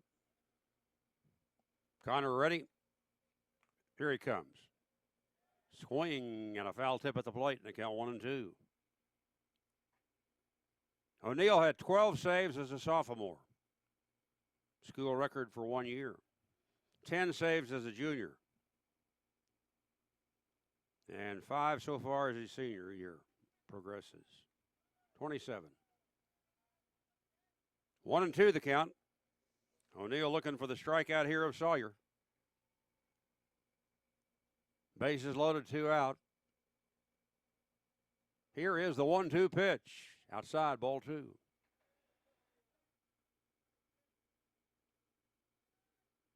Connor O'Neill faced 3 Long Beach State hitters 6 days ago. Fanned all 3, used 12 pitches. That gave him save number 27 in his career. Brought on in the 4th inning today. A little early for him. Here comes the stretch. The 2-2 pitch. Swing and a bouncer foul. Might have chased a sinker that was going to be low, but couldn't take any chances. O'Neill had another game this year back on March 13th. He's going against Purdue. That day he faced 4 Boilermaker batters, struck out all 4. That was his 25th save. Matadors won at 5-4. 2 balls, 2 strikes to A.J. Sawyer. Right-handed batter waiting. O'Neill deals. Breaking ball swung on and missed in the dirt. Alexander picks it up and steps on home plate for the final out. Smart play by Dylan Alexander. You know, if you're a catcher, you normally might think, well, if it's in the dirt, I got to throw to first base. You don't. You pick up the ball and go back, step on the plate. It's the same thing as a force out. So O'Neill works out of the jam. Big strikeout of Sawyer. UC Riverside settles for 1 run, 1 hit, 3 men left. They have stranded 5 runners the last 2 innings. So now at the end of 3.5 innings, CSUN 5, UC Riverside 2. More on the NCAA today as we give you some information on that organization. What does the NCAA do with the money it earns? Well, we told you it's a nonprofit organization. 96% of the expenses benefiting its members and student athletes through distributions or services. The remaining amount funds national office building operations and staff, not tied to particular programs. How many championships does the NCAA sponsor? Each year, more than 54,000 of the 460,000 student athletes compete in the NCAA's 89 championships in 23 sports across 3 divisions. Every winner earns the right to be called national champion. Time for the bottom of the 4th inning in Northridge, California. CSUN 5, UC Riverside 2. Dylan Alexander at the plate. Takes a strike.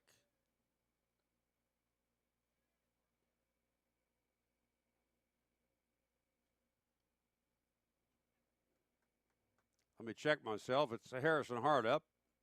And the next pitch to Harrison in for strike 2 called.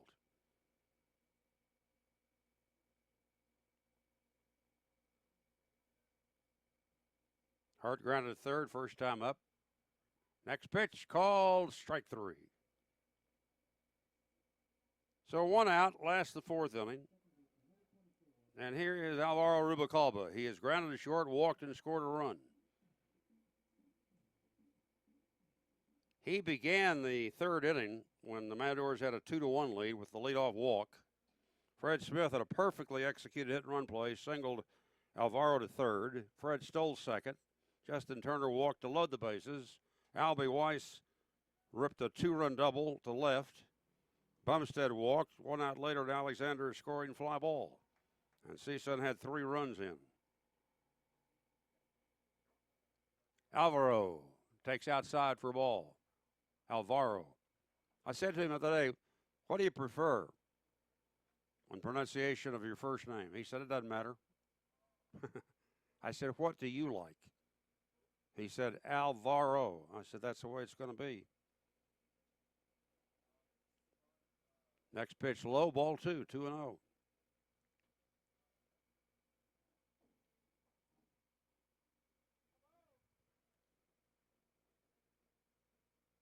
Lily's pitch is smashed past the 3rd baseman for a base hit into left field. So Rubalcaba who leads the CSUN Matadors in on-base percentage at .400. Been on base twice in 3 at-bats today. 1 on, 1 out. Fred Smith comes up. Robbed of a hit on a fine play by Casey Warden on his line drive in the first inning. Casey reached up and stabbed it. Fred then got that hit-run single. Came around to score one of those 3 runs. And I think they just called a balk. Yeah. Ruben Cobble goes into second base. Thank you very much, say the Matadors. And just like that, CSUN has a man in scoring position with 1 out. Smith settling in from the left side. Here's the stretch. Ryan Lilly's pitch. Swing and a drive foul down the right field line. Fred never left the plate. He knew it was foul. He hit it hard, and he hit it deep.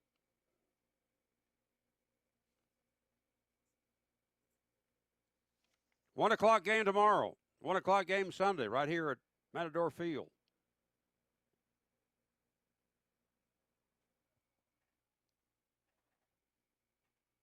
Matadors are 11-10 at home this year. A whirl, a fake to second, no throw by Lilly. Lilly has walked 4. Vandervoort in his start for CSUN walked 4. One of those an intentional pass. And couldn't get out of the 4th inning. The next pitch. Smith takes outside for a ball.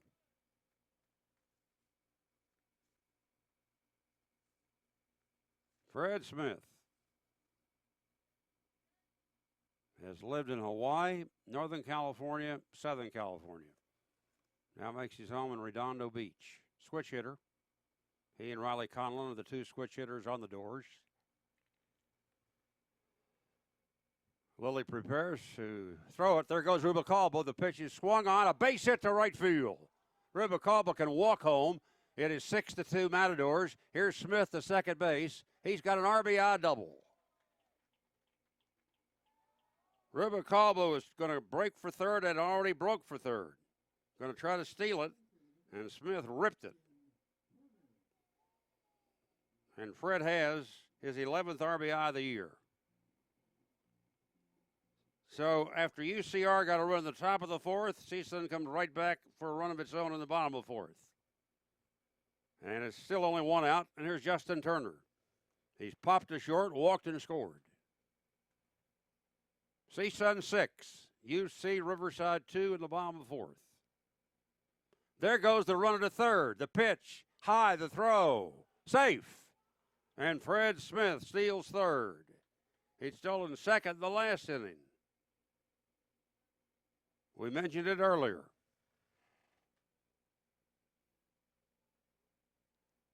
The starting catcher, Tony Godino,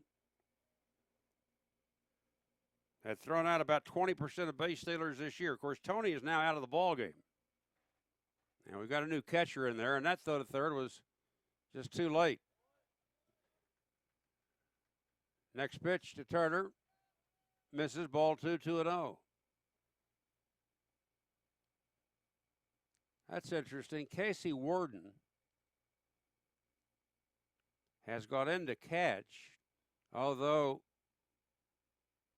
Troy Percival told me he didn't think he could catch after that automobile accident. Here's the pitch. Turner takes a strike. Started to swing, held up, and was in there anyway. 2-1.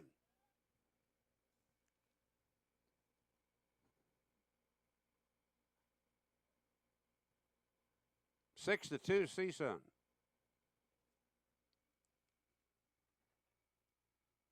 Yeager Taylor stayed in the ball game. He took over at first base. The infield is up for the Highlanders. Here's the pitch. Runner coming down from third to pitch outside. It looked like it was going to be a squeeze bunt. In fact,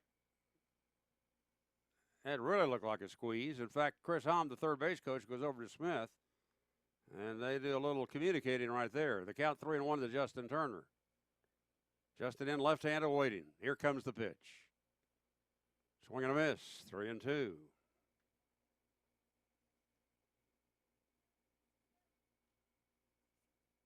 That's interesting. Because Troy told me, he said, yes, he told me yesterday, he said, you know, I'd like to catch Gordon, but since that accident, I don't know. I don't think I can. Well, here he is. The pitch to Turner, swung on, hit the deep left field. One hop, it's over the wall for a ground rule double. Another run for the Matadors, and they stretch their lead to 7-2. And for Justin Turner, his 11th RBI of the season, moments after Fred Smith collected his 11th run batted in. And I think that's going to be it for Mr. Lilly today. Troy Percival's on the way to the mound. Fred Smith has just scored his second run of the game. Back-to-back doubles here in the inning after a one-out single started this rally.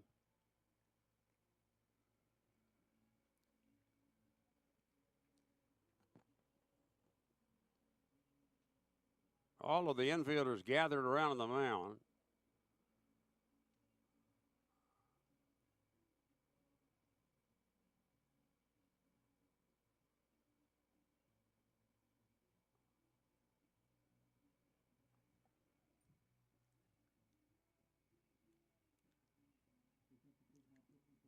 Nick Schur comes in. Schur, S-H-U-R, spells the last name. Freshman. Went to Agoura High School, the same school that produced Albie Weiss, the Matadors. And so, Ryan Lilly, after 3 very good pitching performances in a row, takes it on the chin here today. He lasts 3 1/3 innings.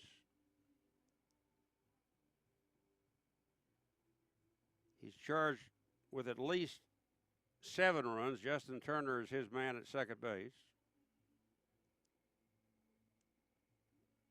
Matadors had 8 hits off Lilly. He walked 4. Struck out 2. So unless the Highlanders can rally, and they're down by 5, Lilly's record this year is going to fall to 1-5.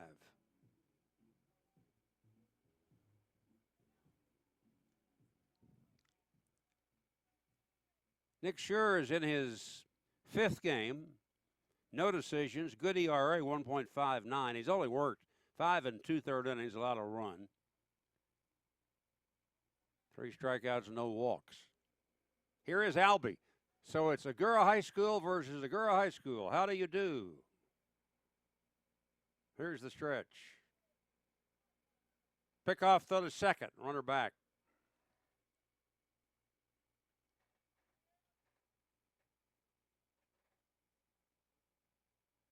Albie's a junior. Schur's a freshman. Here comes the pitch. Low for a ball. So it's conceivable that when Albie was a senior at Agoura High, Nick was a sophomore. And they might have been together on the baseball team out there. What were they? The Agoura High School Chargers? Here's the 1-0 pitch again, a fake to second. Sure holds the ball.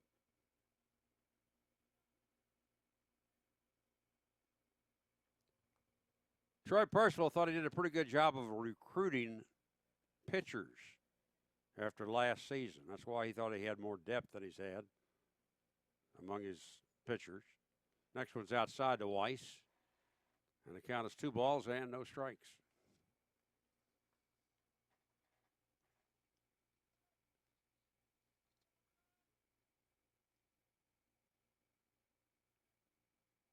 Troy Percival's had 17 pitchers get into games this year. 17.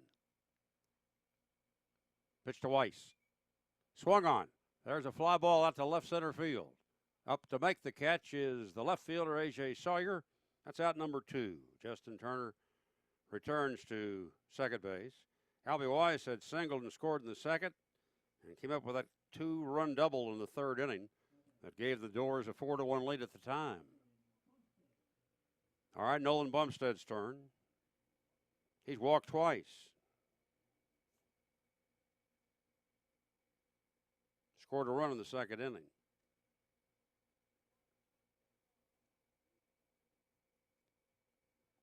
Ryan Lilly walked 4 men this afternoon, and 3 of them scored. Tay Vandervoort walked 4. 1 of them scored.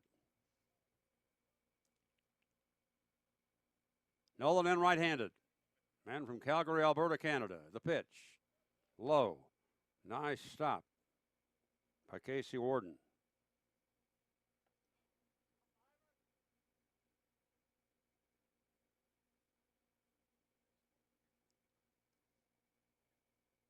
UC Riverside led 1-0, 2 batters into the game. But CSUN came up with 2 runs in the second, 3 in the third. UCR got a run in the fourth. And back have come the Matadors to score 2 in the bottom of the fourth. There's a called strike on the outside corner. 1 ball, 1 strike to Bumstead.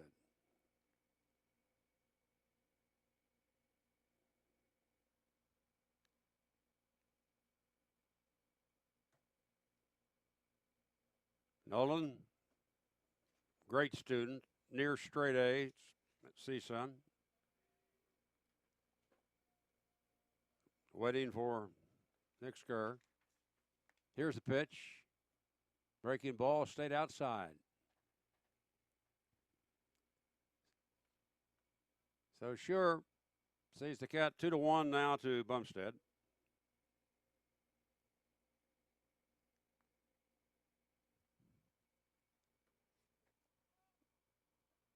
Seven runs, 7 hits, 1 error for CSUN. 2 runs, 4 hits, no errors for UC Riverside. So all 7 runs earned against Lilly, and we're not through yet. Here comes the pitch. Runner bluffs to third. The pitch is high and outside. And now it's 3-1 to Bumstead with Riley Conlon on deck.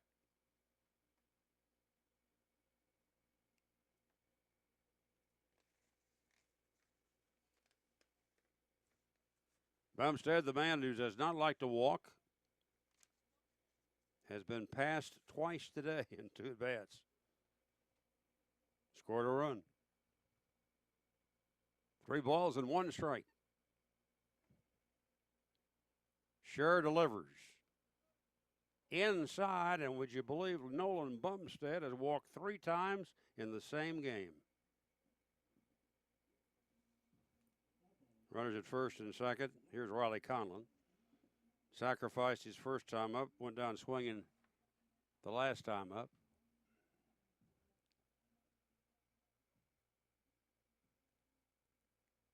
So Nolan Bumstead will walk 4 times all year in 38 games. Today's 3 at-bats, 3 walks. How do you figure? Wildness on the other team's pitcher. That's right. 7th man about in the inning, Riley Conlon. Turner's at second. Bumstead's at first. 2 runs over. 7-2 Matadors. Pitch is swung on a miss. And the count is 0-1 to Riley. Conlon, one of the newcomers to the CSUN baseball team this year.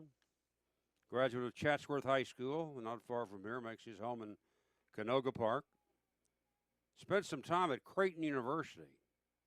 And then went to Moore Park College, and then here to CSUN. The pitch outside. I told you that Riley Conlon and Fred Smith are the only switch hitters on the Matadors. Well, both of them would tell you they think that they're a little better hitters from the left side of the plate. Although Fred told me the other day, I don't care. I feel just as comfortable right-handed as I do left-handed. The pitch. Swung on, there's a drive out to center field, and that will be a nice running catch out there by Mark Contreras to end the inning. However, CSUN comes up with 2 runs on 3 hits. They leave 2 We have played 4 innings in Northridge, and it's CSUN 7, UC Riverside 2.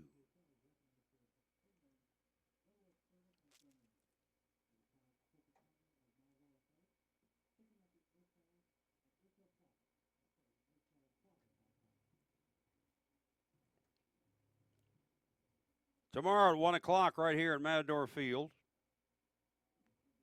Sam Myers will be on the mound for the Matadors, and he will draw Alex Fagaldi, who will be bidding for his 6th win of the season for UC Riverside. Both pitchers have ERAs at 4.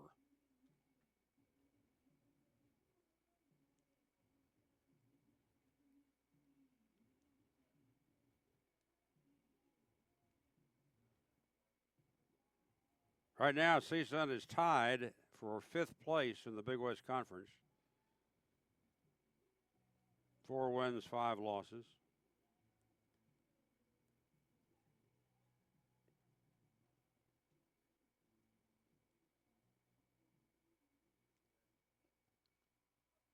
On the college baseball scoreboard, 10th ranked Kentucky defeated 9th ranked LSU this afternoon 12-5. We told you Duke upset number 2 rated Louisville 5-3, first of a doubleheader.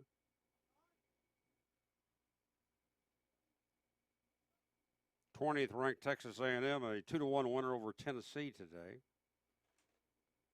19th rated Virginia clobbered Notre Dame 14-4. 5th inning, Colby Schultz leads off for UCR. Takes a strike on the inside corner from Connor O'Neill. Connor's in a position now to be the winning pitcher in this ballgame, since Tay Vandervoort could only go 3 2/3 innings. You got to go 5 to have any chance to win a ball game. Next pitch is down low. That makes it 1-1. Schultz struck out swinging in the 1st inning, singled in the 3rd inning.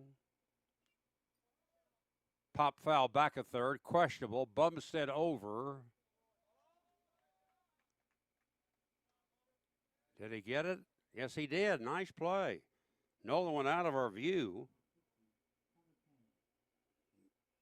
But he's out, is Schultz, and there's one away. Here's Connor Cannon. Popped to short, struck out swinging.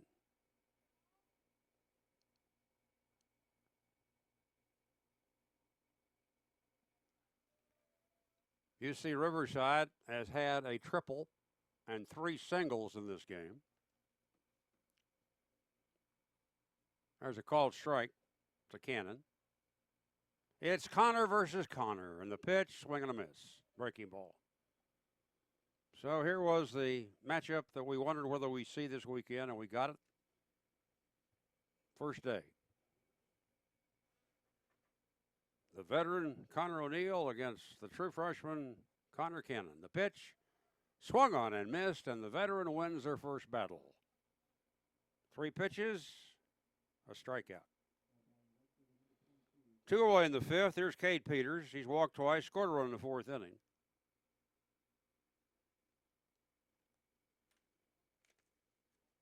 Connor O'Neill came out of the state of Washington. And an older brother, Spencer, 2 years older than he was, who came to CSUN. Connor did not get a Division I scholarship offer, so he went to Central Arizona Junior College, Central Arizona College. And then came to CSUN. Cade Peters takes the ball, and the next one's outside, ball 2. 2-0.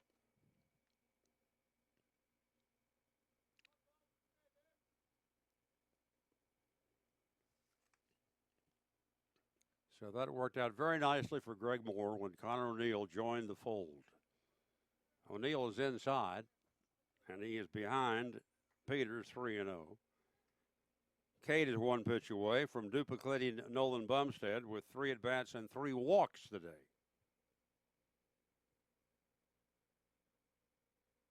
The pitch is high. Yep, ball 4.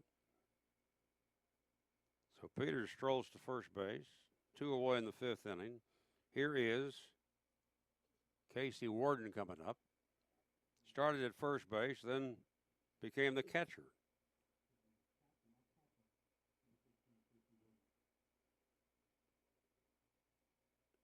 Warden sacrificed first time up and then struck out swinging.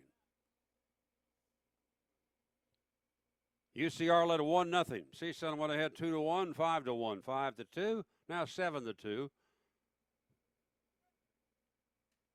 O'Neill stretches, delivers. Breaking ball missed low. Ball 1-0. Connor O'Neill last year had a ball game against Portland. It was his first start of the year. He went 7 innings. That's the longest he's ever gone for the Matadors. He struck out 9 that day. Next pitch is the ground ball down to second. Tricky hop. Rubalcaba stays with it. Makes his play to first, and the side is retired. At the end of 4.5 innings, CSUN 7, UC Riverside 2.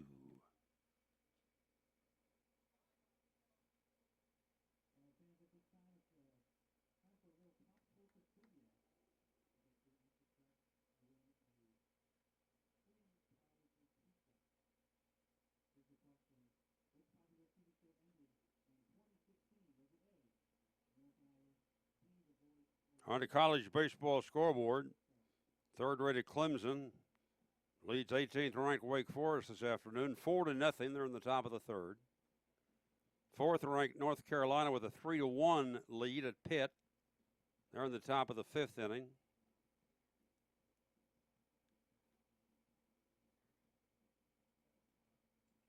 Eleventh-ranked Auburn ahead of 14th-rated Arkansas, 5-0, top of the 2nd. 12th-rated Florida losing to 24th-ranked South Carolina, 2-0, bottom of the 2nd. That TCU Baylor game underway, no score, first inning. TCU number 6 in the country. Number 5 ranked Texas Tech and Oklahoma State underway, no score.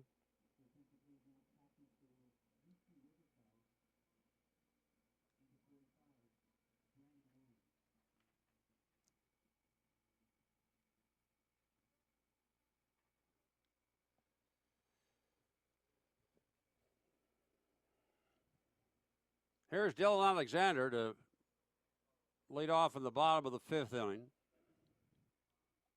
for CSUN against Nick Schur. Alexander, 2 sacrifice flies today. 1 to right, 1 to left. The pitch. Fastball outside, ball 1, 1-0.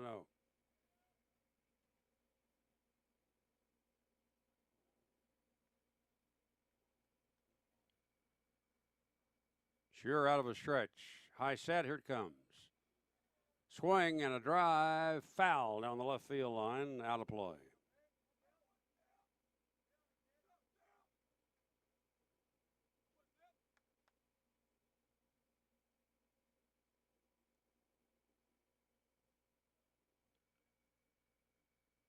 Alexander waiting. 1-1 pitch. Swung on, fly ball hit to left field. Fighting the sun, coming to left center to make the one-handed catch is A.J. Sawyer, and that's out number 1 in the CSUN 5th inning. Here comes Nick Sablock.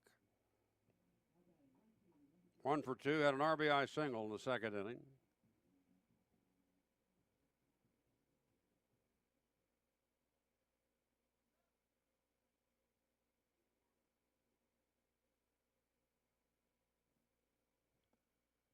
Seven to 2, CSUN. Opening game of the 3-game series. 1 o'clock game tomorrow, 1 o'clock Sunday. Pitch to Sablock, low for a ball. And it's 1-0.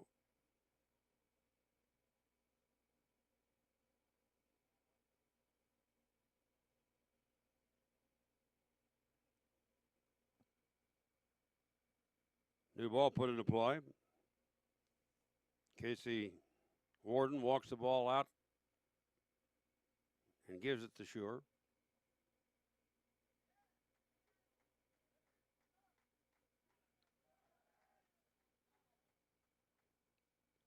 Sablock not ready yet. In fact, we noticed that Brandon Williams is now taken over behind the plate. He's a young man out of Huntington Beach High School here in Southern California. So that's the third catcher used today behind the plate by Troy Percival. There's a called strike to Sablock.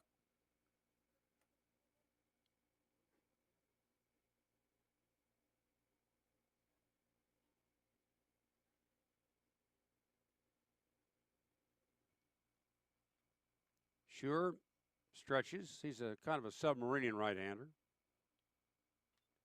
The pitch to Sablock is drilled to right field and deep, but it's playable, and on the warning track, it's caught by Cade Peters. So Sablock hit that ball hard, but a couple feet shy of the fence. 2 away for Harrison Hart. Harrison starting in left field today. He's grounded to third, been called out on the strikes.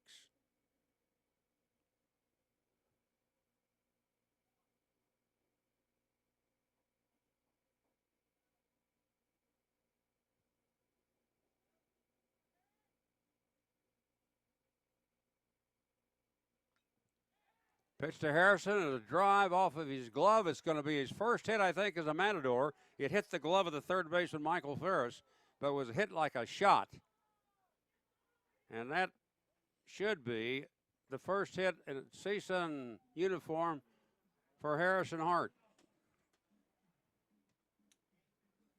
Attaboy, Harrison, hanging there. So the young man out of Pacific Palisades, Pali High, finally collects that elusive first collegiate hit, a shot off the third baseman's glove. Now here is Alvaro Rubalcaba. He's bounced to short, walked and scored, singled and scored. Here's the pitch. That's taken low and inside for a ball.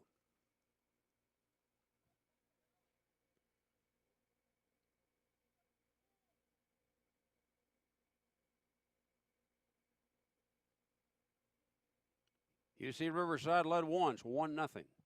Now it's CSUN ahead 7-2. There's a called strike. Rubalcaba around a bunt. Let it go by. 1 ball, 1 strike.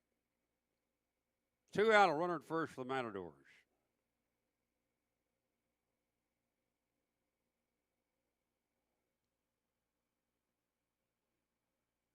Throw to first, runner back.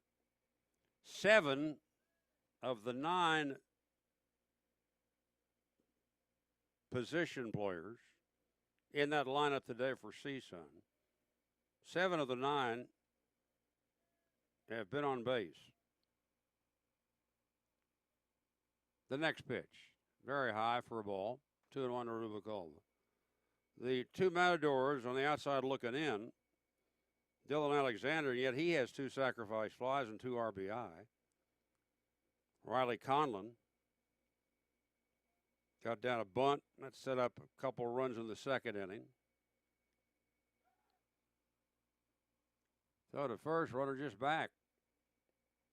Harrison Hart trying to get a good lead with 2 away in the inning.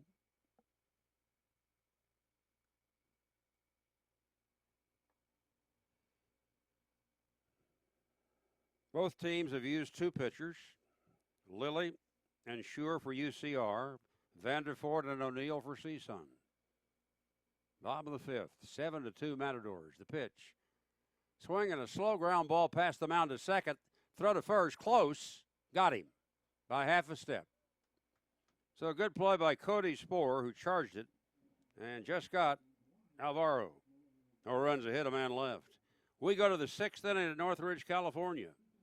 CSUN 7 and UC Riverside 2.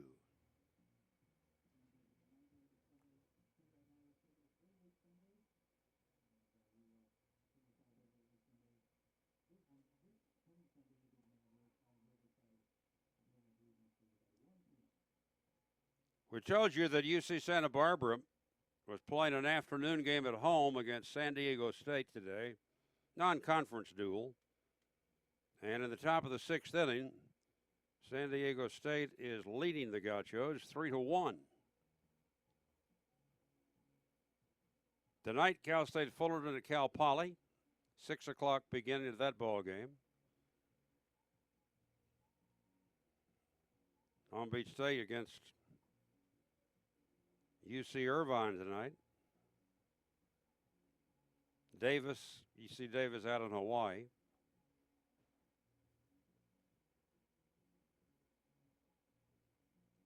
Game number 39 for CSUN. Number 33 for UC Riverside.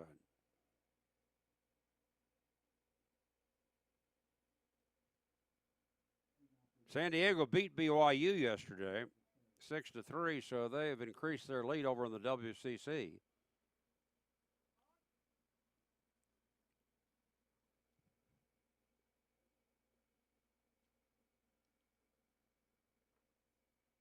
Batter's Michael Ferris, the third baseman, and he'll take a strike from Connor O'Neill.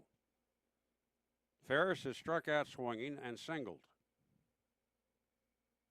Ross Porter with you on GoMatadors.com.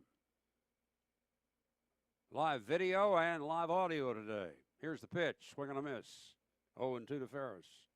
Tomorrow, 1 o'clock start. Sunday, 1 o'clock start. We'll have live audio for both those games. GoMatadors.com. You know that or you wouldn't be listening to me right now. Here comes O'Neill. Swing a ground ball to the left side and through, base hit between Bumstead and Smith. So Michael Ferris has his second straight single. And here comes Cody Sporer, who has bounced to short and walked. First hit off of O'Neill.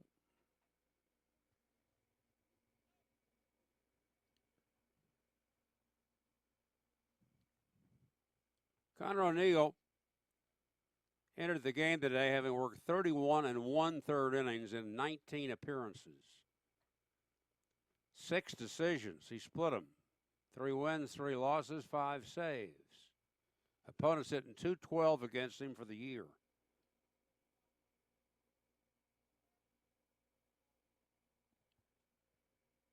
Sporer in right-handed, waiting.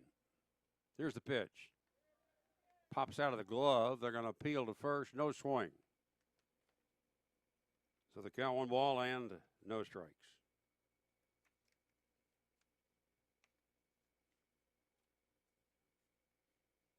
Sam Myers pitches tomorrow. Andrew Weston on Sunday for CSUN. The pitch from O'Neill, way outside. What a great save by Dylan Alexander. He literally lunged at that ball. It was so far outside and low, and he was able to glove it. The young man from Simi Valley, Alexander, is a fine defensive catcher who has thrown out about 60% of opponents who try to steal on him. And he's a 4-year varsity letterman at CSUN. The pitch, that missed outside. So O'Neill trying to hit that outside corner. Couldn't do it. The count goes to 3 balls and 1 strike to Sporer. Yeager Taylor is on deck. Leadoff single here in the inning. The pitch. That's low and outside. Same kind of pitch. Breaking ball down and away. So O'Neill missed on 4 in a row. And the Highlanders have runners at first and second with no one out in the 6th inning. And here he is, Yeager Taylor. Alexander out to talk to O'Neill. Trying to get together.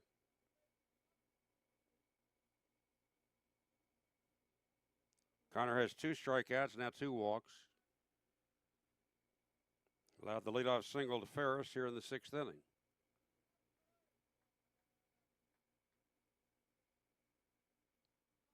Loyola Marymount will be here on Tuesday afternoon to go against CSUN.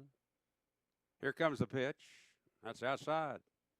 So O'Neill's missed it with 5 straight pitches.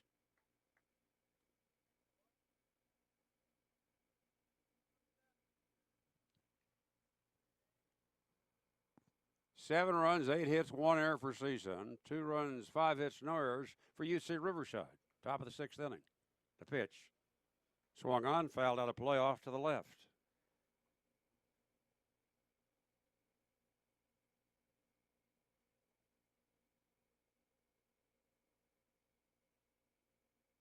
Beautiful day for baseball. 90 degrees at game time. April 21st.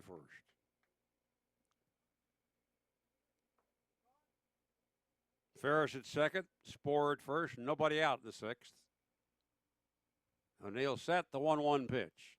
Half swing. Inside for a ball. 2-1.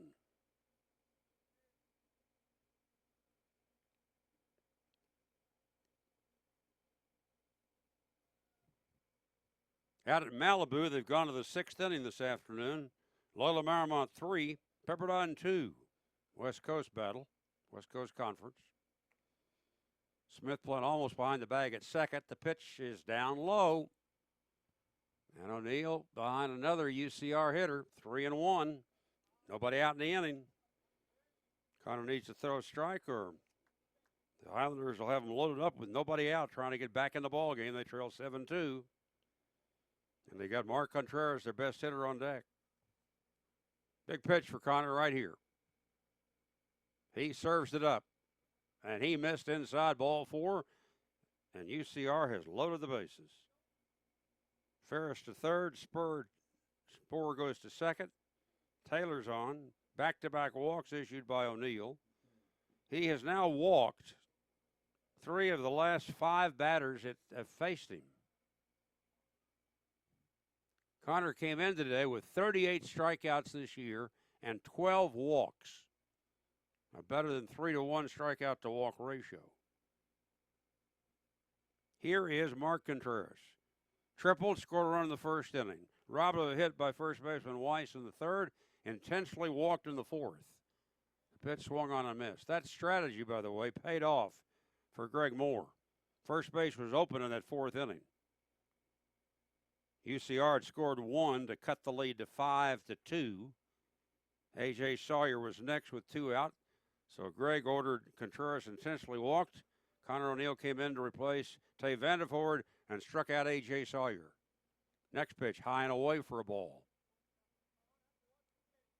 Connor fighting his control here in the inning. 1 ball, 1 strike.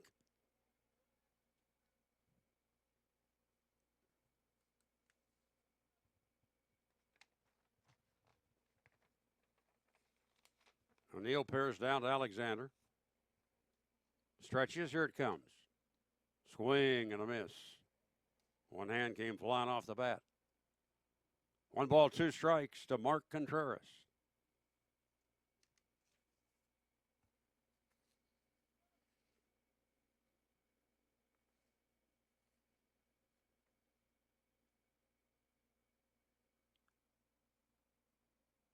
Alexander hangs out the sign. O'Neill says okay. 1-2 pitch. Down and away, ball 2. 2-2.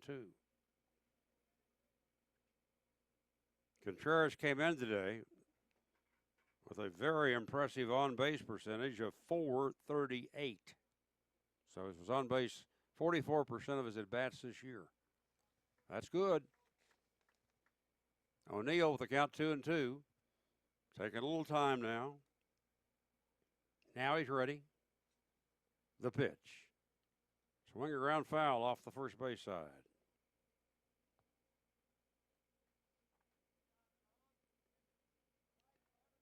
UC Riverside played a game against Long Beach State this season, which was completed in 2 hours and 7 minutes. Today, we're 2 hours and 11 minutes into this game, and we're in the top of the 6th inning. 2 balls, 2 strikes, bases loaded, nobody out. 7-2, Matadors, 6th inning. But UC Riverside trying to climb back into it. Here is O'Neill's pitch.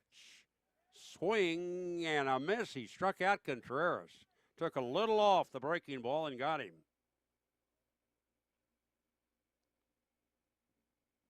Third strikeout for O'Neill. Here's A.J. Sawyer again. As we mentioned, O'Neill struck out Sawyer in the 4th inning to leave the bases loaded.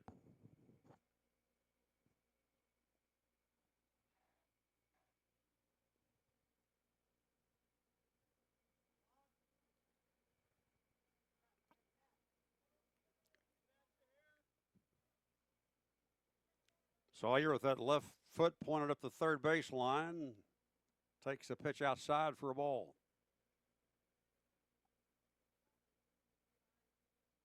AJ really extends that left leg. Off to his left. Foot in the bucket, they used to call it.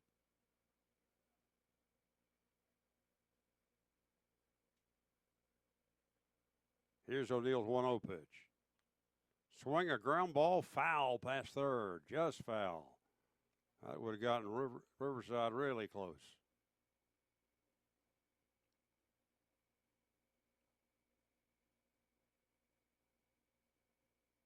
Bases loaded, 1 out, top of the 6th inning.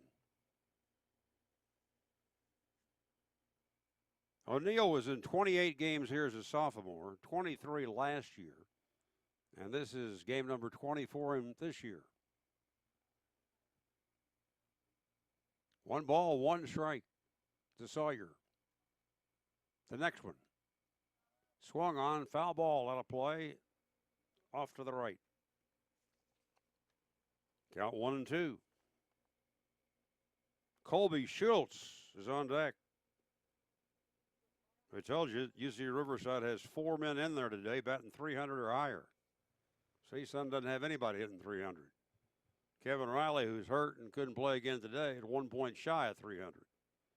But it may be a while before we see Kevin back in there. He said that thumb is still very, very sore. All right, here's the pitch. Swing a ground ball up the middle, base hit. Ferris scores. Spores on the way home. Now it is 7-4, CSUN, and a 2-run single for A.J. Sawyer. That gives him 3 runs batted in today and 10 for the season.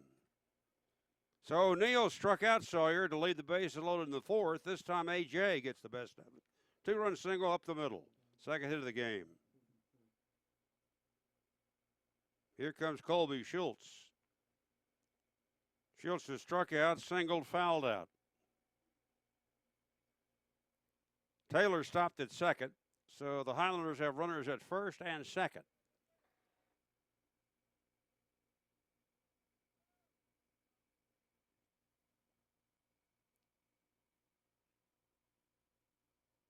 Here's the stretch, the pitch to the left-handed batter. Low inside, batted up along first by Alexander.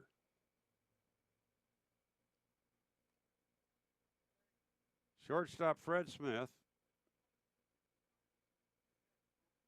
is so far up the middle. Right now he's standing behind the second base bag, trying to cut down the lead of Yeager Taylor, but he stays there. He's about 3 steps off the left field side of the second base bag playing shortstop. O'Neill's pitch. Low again. 2 balls, no strikes. Both CSUN pitchers today, Vanderford and O'Neill, have had trouble as far as control is concerned. No one throwing in the CSUN bullpen. Matadors 7, Highlanders 4, 6th inning. Now the stretch. Schultz waits. The pitch. Inside corner for called strike. 2-1.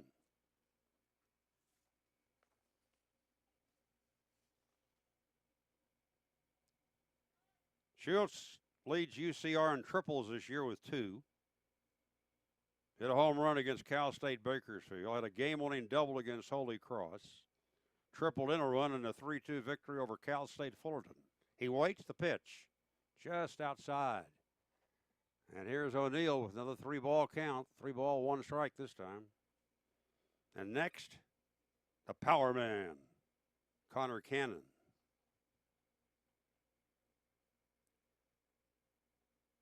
Schultz doesn't strike out much, doesn't walk much. He's waiting. Runners at first and second take their leads with 1 out in the inning. Connor O'Neill's pitch. Outside, ball 4, and they're loaded up again for UC Riverside. Yeager Taylor goes to third base. A.J. Sawyer to second. Colby Schultz to first. And here's Cannon. Popped to short and struck out twice. And Greg Moore's on the way to the mound. Very unusual to see Connor O'Neill walk 4 men, and 3 of them in this inning alone.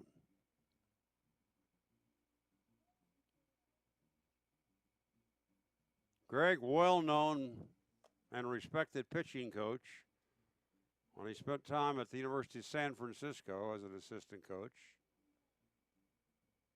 Pitching coach on our Team USA junior team that won the gold medal this summer. He's had his say with O'Neill. Alexander joined the conversation. So all of a sudden, folks, UC Riverside has the tying runs on base. Taylor, Sawyer, and Schultz. And Cannon, the man with 7 home runs this year, at the plate. In the first duel of the Connors today, O'Neill struck out Cannon. Infield back, double play depth. O'Neill's pitch. Half swing. High, ball 1, 1-0.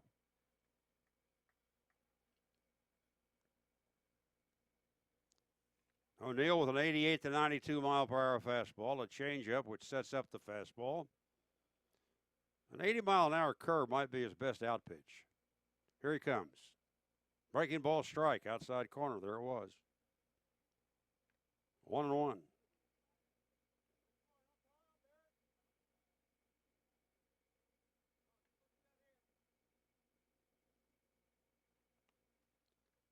That's been one of O'Neill's strengths. A good location on his pitches. Not today, a little off today. He can be deceiving too at times. Time called at the plate. 2 years ago, opposing batters hit 190 against Connor. Last year they hit 214. This year they're hitting 212. Pretty good numbers. The 1-1 pitch. Swing and a miss by the freshman, and the count goes 1-2. Cade Peters would be next. O'Neill won 5 games and saved 10 a year ago, so he figured in 15 of the Matadors' 33 victories. This year, 3 wins,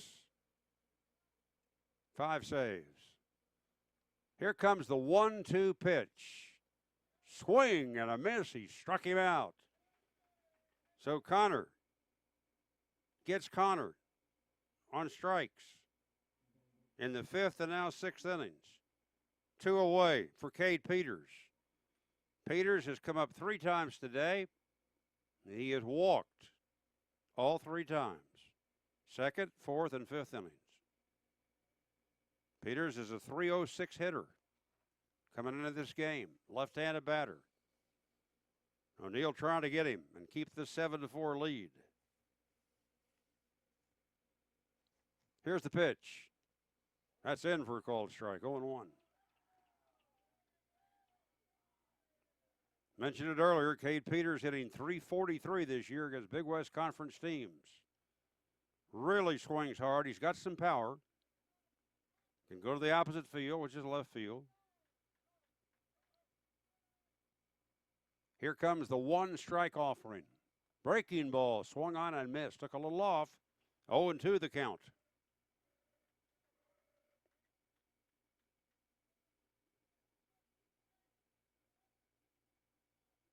Cade Peters, redshirt freshman from Stockton. Waiting for O'Neill. The count's 0-2. Bases loaded, 2 outs. 7-4 Matadors in the 6th. The pitch. Swing and a miss. He struck him out. So O'Neill, on shaky ground, having control problems, comes back to fan the 4th and 5th place hitters, Cannon and Peters. And out of all that, UC Riverside settles for 2 runs, 2 hits, 3 walks in the inning, and 3 left. At the end of 5.5 innings, CSUN 7, UC Riverside 4.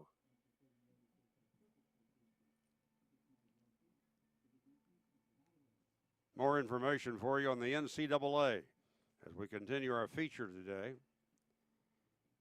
What are the new academic requirements for freshmen in Division I beginning last August? To get a scholarship, practice, and compete in their first year, incoming freshmen must meet a series of academic requirements, including complete 16 core courses, 10 of which must be completed before the beginning of senior year of high school. Of the 10 core courses, 7 must be in English, math, or science. Earn a 2.3 grade point average in the 16 core courses. Meet the sliding scale requirement of grade point average and test score, ACT or SAT, and graduate from high school. Why are the requirements changing? Well, academic requirements for incoming freshmen were changed in 2011 to help make students more prepared to do college-level work. Enhancing the standards also is expected to improve graduation rates.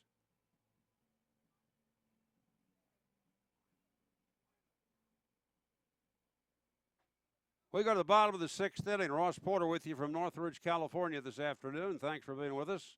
Live video, live audio on GoMatadors.com and the CSUN Sports Network.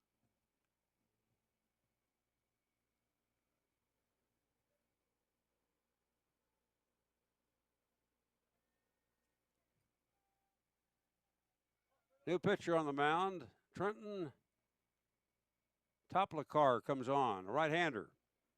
He'll face Fred Smith. And the first pitch settles low and inside for a ball to count 1-0.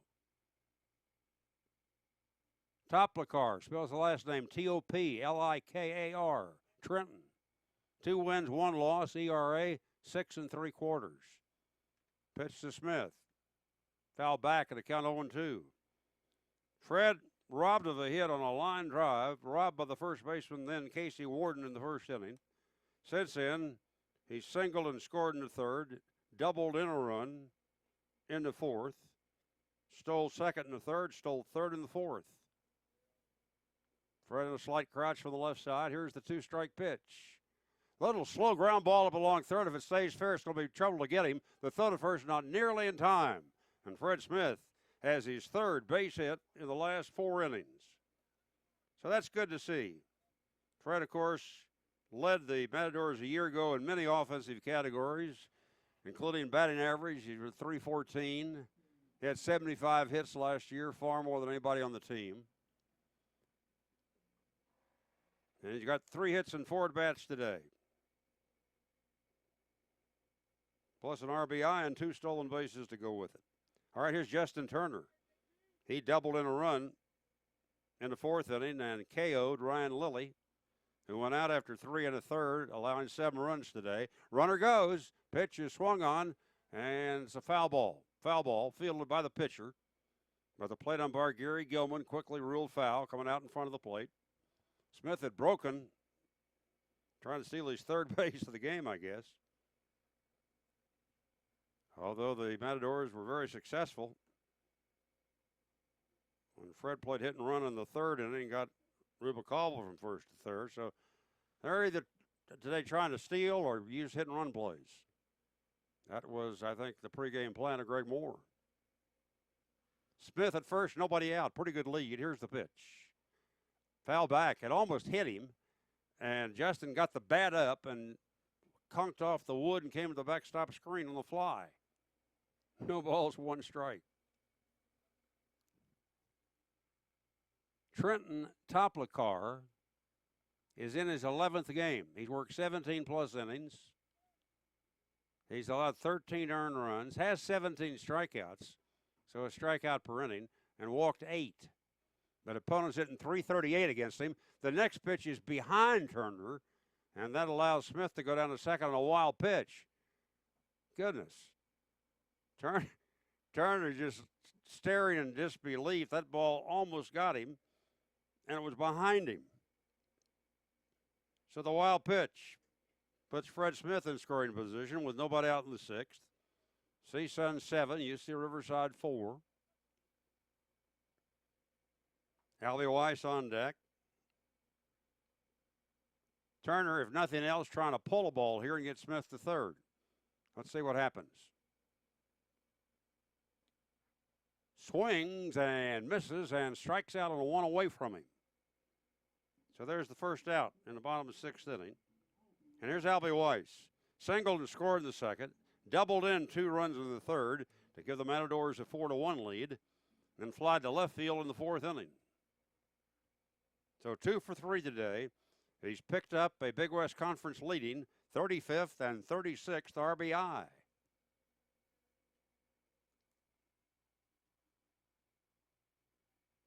Weiss batting in the cleanup spot. Right-handed hitter waiting for the right-hander, Troplicar, the third Riverside pitcher of the afternoon. Whirl, bluff to second. Smith goes back in. All 7 CSUN runs today charged to the starter Ryan Lilly.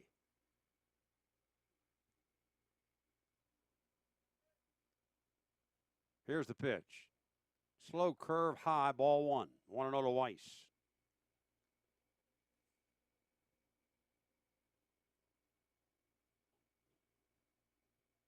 Nick Shearer then pitched 1 2/3 scoreless innings in relief for the Highlanders.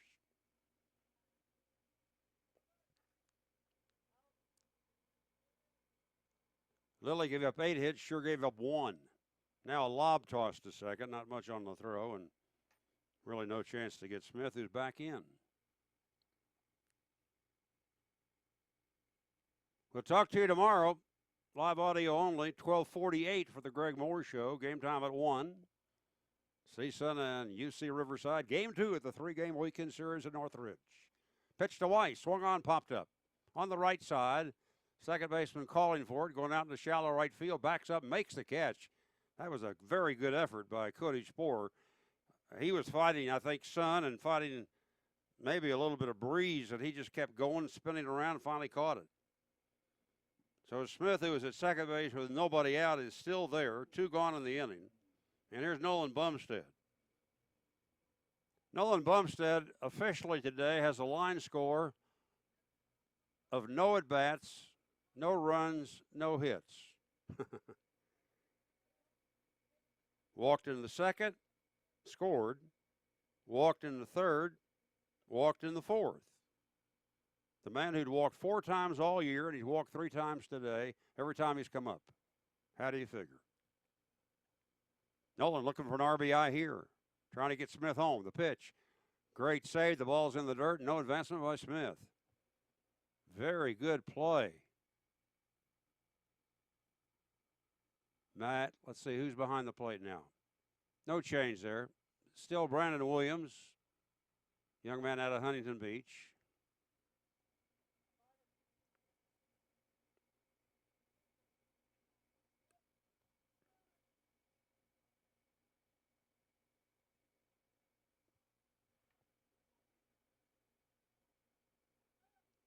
Here's the pitch on the way. Bumstead lifts one back to first, down the line, long run for 3 men, and it's a right fielder who makes the catch, coming to the foul line. And when Cade Peters got there, he was 1 step from hitting that line. So the Matadors missed a chance. Had a man in scoring position, nobody out, and couldn't get Smith home. We go to the 7th inning. CSUN 7, UC Riverside 4.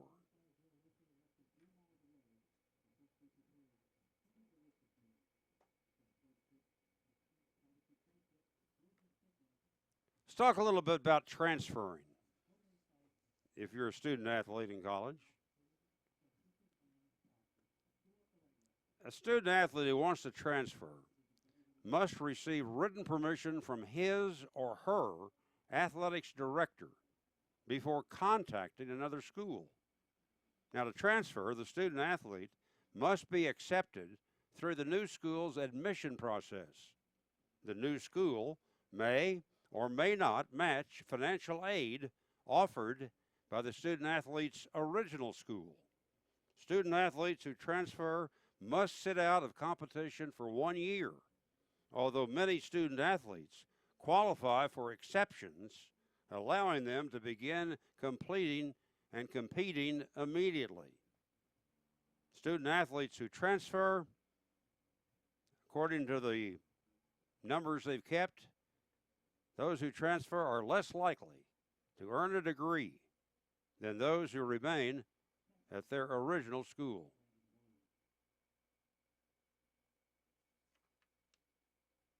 We're going to the 7th inning, Matador Park, Northridge, California.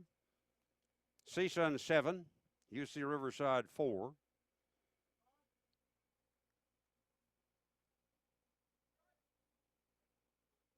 Connor O'Neill back on the mound. He's been there since there were 2 men out in the 4th inning. The pitch to Brandon Williams and a line drive caught by the shortstop, Fred Smith. So 1 pitch, 1 out, top of the 7th inning. Here's Michael Ferris. He has struck out and then singled twice, scored a run in the 6th inning. Brandon Williams didn't waste any time. He was up there hacking. He is now 0 for 12 this year with UC Riverside. Harrison Hart of the Matadors was 0 for 20 when he singled in the 5th inning. Next pitch in for a called strike to Ferris. The count goes 0-2. O'Neill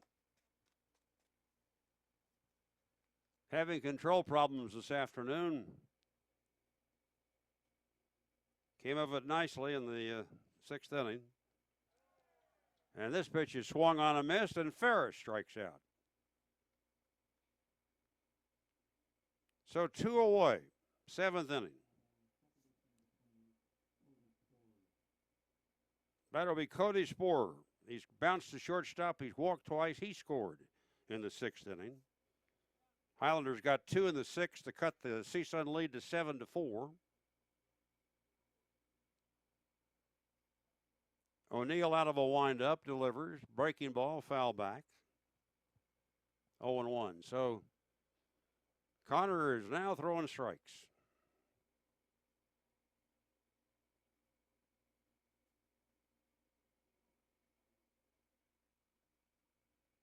Two out, nobody on. Top of the 7th.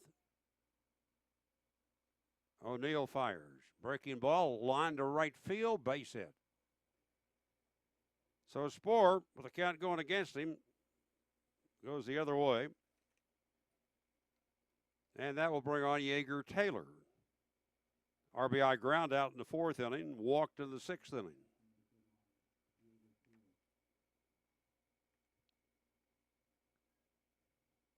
That's the 3rd hit off O'Neill.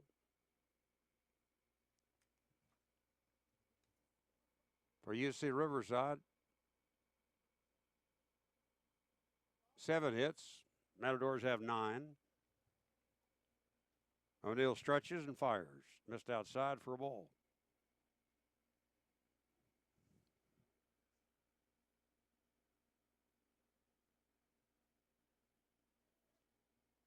Connor O'Neill made 3 starts for CSUN last year as a junior. Not made a start this year. There was talk of him being one of the starting pitchers. Swing and a miss by Taylor. It's 1-1. Joe Ryan's shoulder injury really scrambled things for Greg Moore, because it's a very good chance he would have had Connor O'Neill to be one of his 4 starting pitchers and make Joe the closer. But when Joe could not go until halfway through the season, recently, he got back, Connor couldn't do anything but close. Here's a drive, hit the right center field. Turner on the run, spears it for the final out. Good jump by Justin. No runs ahead, a man left at the end of 6.5 innings in Northridge. CSUN 7 and UC Riverside 4.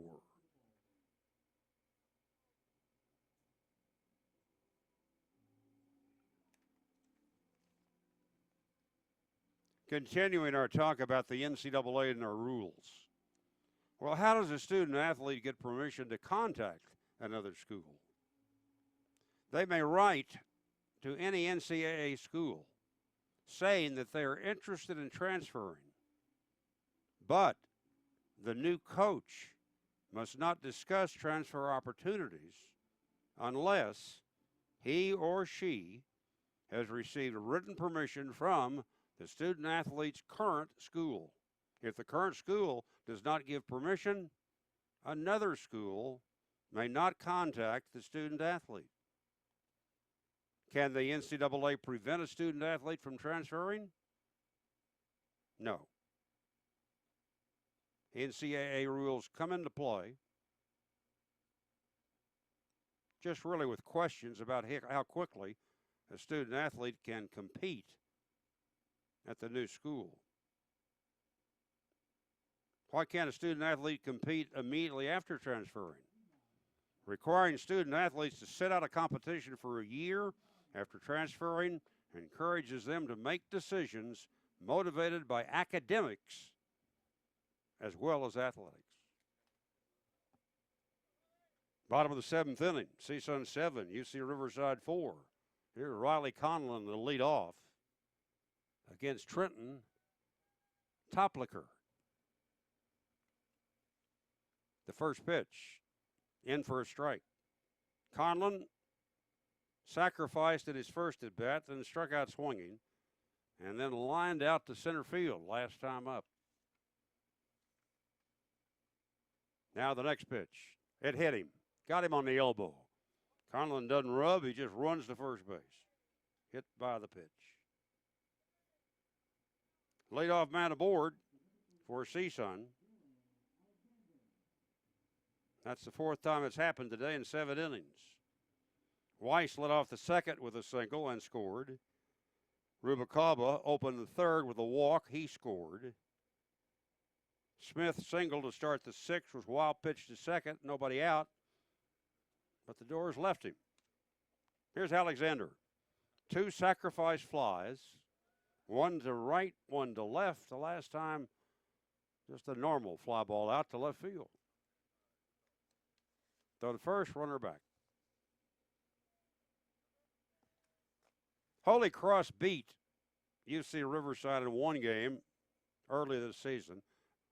Here's Tropicar's pitch off the catcher's glove and down to second base goes Conlon.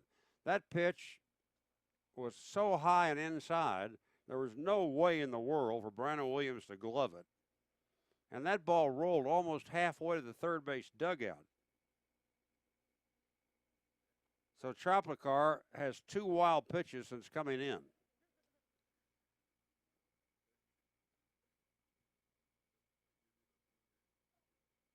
Wild pitches 2 and 3 this year for Trenton in 11 games. The pitch. Down low. And a count. 2 balls, no strikes to Dylan Alexander. Nick Sablock is on deck. Anyway, Trenton Toplicar took the loss for UC Riverside the day they lost to Holy Cross. He gave up 3 runs on 5 hits in that ball game.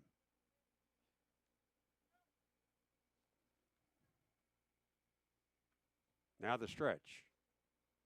And the 2-0 pitch. Foul back. Good swing by Dylan. Count 2-1.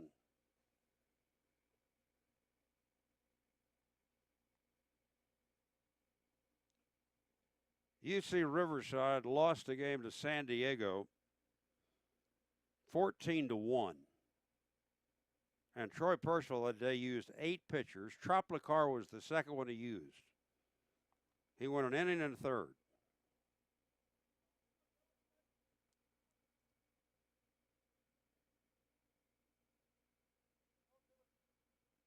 The next one to Dylan, a whirl to second, no throw by the pitcher.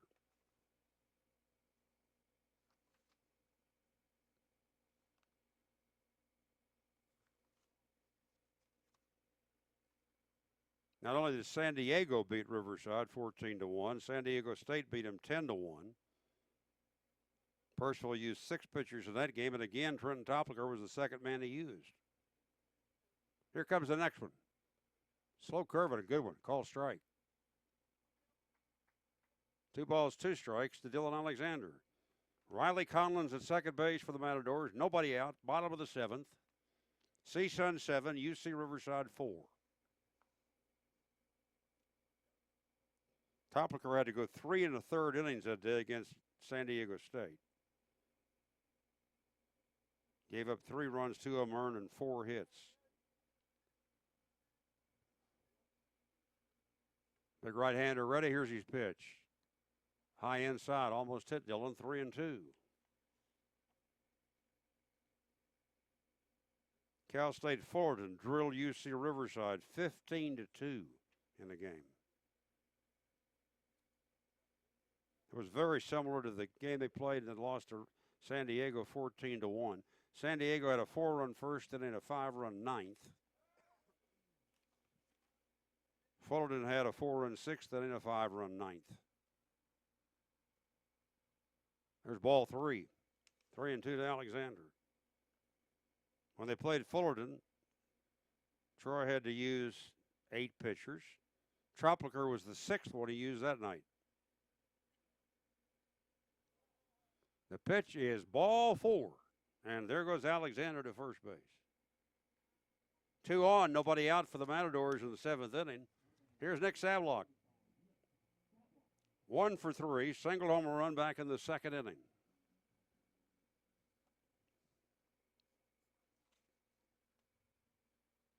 And there's a meeting on the mound. Troy Percival's out there.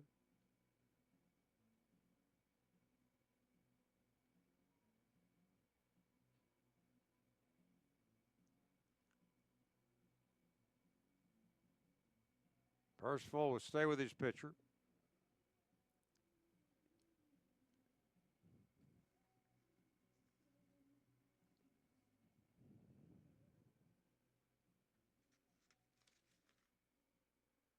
Tomorrow, 1 o'clock start here. CSUN, UC Riverside. Live audio. GoMatadors.com. CSUN Sports Network. Sam Myers will pitch it for the Matadors, and Alex Fagaldi will go for the Highlanders. Fagaldi's 5-2. Myers is 2-5. And yet they have almost identical ERAs, slightly above 4. 2 on, nobody out. Sablock up there. The pitch. Inside for a ball. 1 ball and no strikes.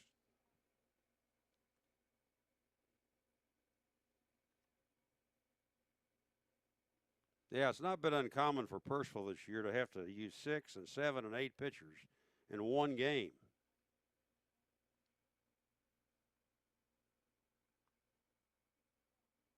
Here's the next one to Sablock. He takes a strike, and that evens the count 1-1.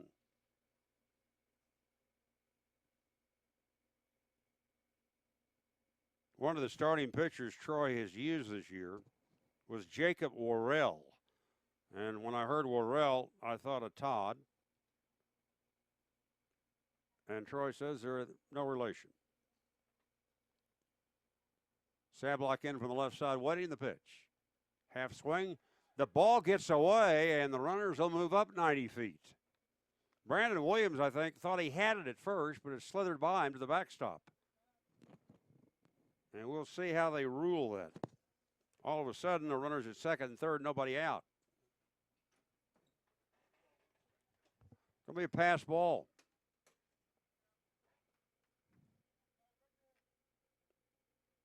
So here in the inning, Conlon, hit by a pitch, was wild pitch to second. Takes third of the pass ball. Alexander walks. He's at second after the pass ball. Sablock up there trying to knock in a couple of runs here. Count 2 balls and a strike. Nobody out. Matadors lead by 3. The pitch. Fastball, foul back.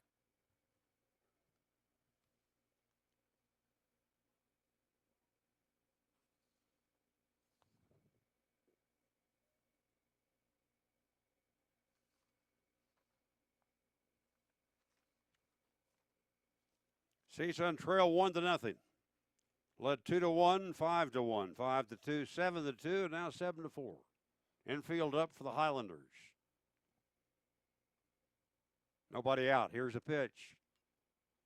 High pop fly on the infield. Backing out for it, the shortstop gets to the rim, makes the catch one-handed. So Colby Schultz tracks that one down. And here comes Greg Moore out to talk to the plate umpire, Gary Gilman. And he's going to make, a pitch hitting move here. Harrison Hart got his first hit as a collegian today, 1 for 3. He was due up, but we're going to see the veteran, Will Colantuono, come off the bench. Will, like Dylan Alexander, the only 4-year letterman on the CSUN baseball team. And number 3 comes out right here. So Greg playing the percentages, right-handed pitcher. And instead of a right-handed hitter for him, he'll go with the left-hander, Will.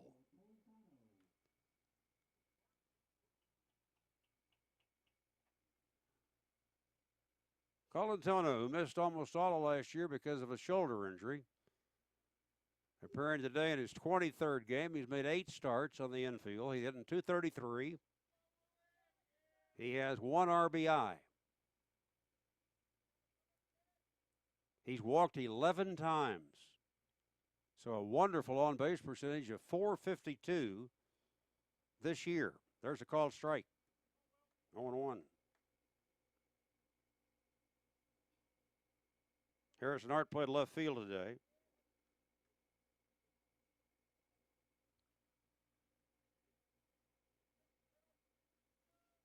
Troplicar ready. Here's the pitch. Strike 2. Fastball. And Will's at a hole 0-2. Greg Moore has called Will Colantuono the most selfless player I have ever coached. Greg says he's in it for the team. And a lot of reasons why. Here comes the pitch. Swing foul ball out of play. After Will's season ended early last year, he had, I think, 14 at-bats all year. He told Coach Moore, Coach, I'm going to be all right. I want to cheer the guys on and give them advice. And that's what he did. He was in the dugout every game, leading the cheers. Then he considered joining the police force because he could have done that, and he'll eventually do it. The pitch to Colantuono, high fly ball to left field. Should be deep enough for another Matador run. The catch is made out there by Sawyer, headed toward the plate and scoring, standing up is Riley Conlon, and that gives CSUN an 8-4 lead in this ball game. So Colantuono comes through, delivers the sacrifice fly. That means that CSUN today has had 3 scoring fly balls, 2 by Dylan Alexander, and this one by Will Colantuono.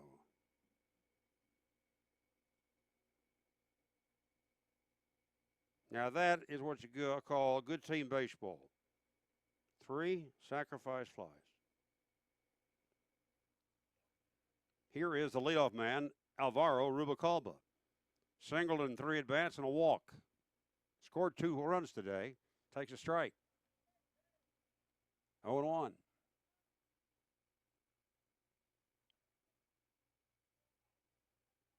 Eight to 4 CSUN in the bottom of the 7th. Coming up on the 3-hour mark in this ball game. The pitch. A little high and inside for a ball. But going back to Will Colantuono, Greg Moore said he will be a great police officer one day. But Will decided this year to spend money to come back for his senior season at CSUN. Here comes the pitch. Rubalcaba fouls it out of play. 1-2 is the count. You know, the coaches always hold one-on-one talks with each player after the season. And when Will met with the coaches last spring, he had a big smile on his face, he said. And he told them, I don't project myself in the starting lineup next year. This is a really good team. Whatever I'm needed for, I'll be ready. Boy, is that the attitude you want to have if you're a coach. Here's the pitch. Line drive to the first baseman. Nice catch over there by Yeager Taylor to end the inning. But the Matadors tack on a run and did it without the benefit of a hit. A hit batsman, a wild pitch, a pass ball, and a sacrifice fly got that run home. We played 7 innings today at Matador Park. CSUN 8, UC Riverside 4. Back to the NCAA, folks. The rules. And this is a rule that you might be interested in because, in a way, it's been surprising to some of us. A Division I student athlete has 5 calendar years to compete in 4 seasons. We saw that come into play when Brendan Berry came down from the University of Washington to play first base for CSUN last year and lead the team in several offensive categories. Brendan then was drafted in June by the Miami Marlins, and he's playing in Class A ball right now.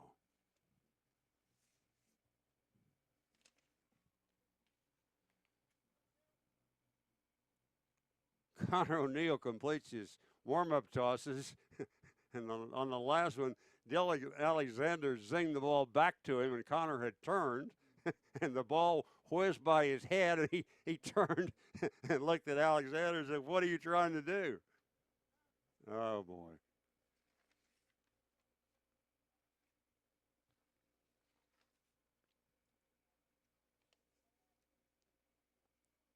Here is Mark Contreras to lead off in the UC Riverside 8th inning. Swings a miss at the first pitch. Mark opened the game today with a triple. Scored on A.J. Sawyer's ground out. Since then, robbed of a hit by first baseman Albie Weiss. Intentionally walked and struck out the last time up, and that was a big at bat. Here's the pitch. Swing and a miss. One hand came off the bat, 0-2. When Contreras came to the plate in the 6th inning, the bases were loaded and nobody out. And here's the best hitter on the team at .375, facing O'Neill, and Connor struck him out. Then A.J. Sawyer got a 2-run single, and that's what UCR got in that inning. That made it 7-4. Here's a foul ball, and it's still 0-2 to Mark. A.J. Sawyer on deck, Colby Schultz after that.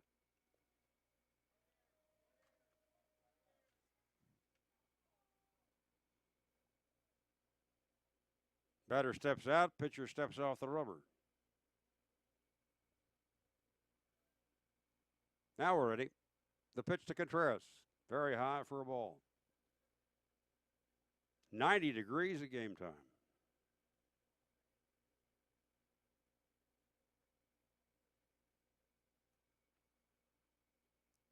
Contreras, left-handed batter waiting. O'Neill ready. 1-2 pitch. Swinging a slow ground ball foul over to the first base dugout.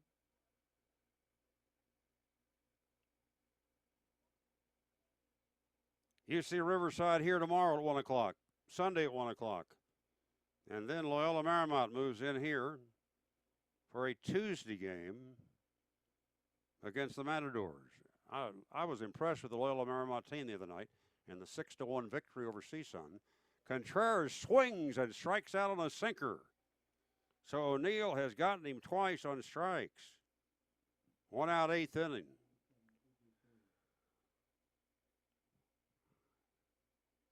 Seven strikeouts for Connor O'Neill working in relief. He came in with 2 out in the 4th inning today, and here he is in the 8th still going. But Greg Moore says that of Connor O'Neill. He says Connor O'Neill always wants to have the ball in his hand. Never wants to come out. The pitch is going to be drilled into left field for a base hit by A.J. Sawyer, and it's going to the fence, so A.J. keeps running, slides into second base, although there was nobody there to field the throw anyway. That's the 3rd hit of the game for Sawyer. He has gone 3 for 5 today with 3 RBIs. An RBI ground out in the 1st, a 2-run single in the 6th, that got the Highlanders within 3 runs, and now one out double in the 8th. And yet, when Sawyer came up to face the O'Neill in the 4th inning, the first man Connor faced in the ballgame, the bases were loaded, 2 outs, and O'Neill struck him out. Since then, Sawyer has singled and doubled. So that's called hitting in sync or hitting out of sync.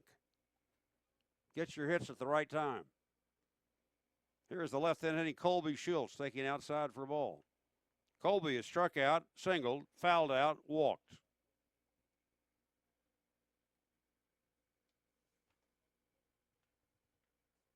Dave Vandeford made the start for CSUN. Went 3 2/3 innings today.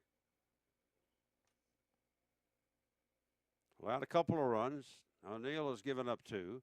The pitch is hit the other way to left field down the line. If it's fair, it's trouble, but it's a foul ball.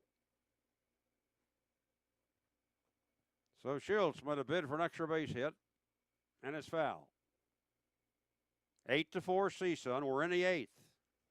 I'm Ross Porter. Thanks for being with us today, everybody, on GoMatadors.com. And this ball game is at the 3-hour mark. 90 degrees.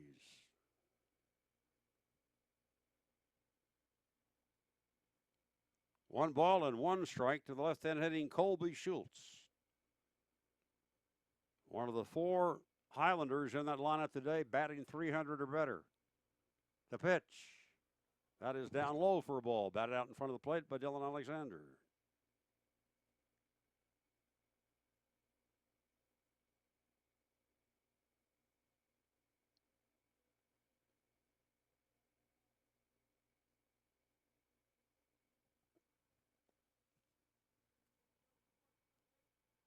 Eight runs, 9 hits, 1 error for CSUN.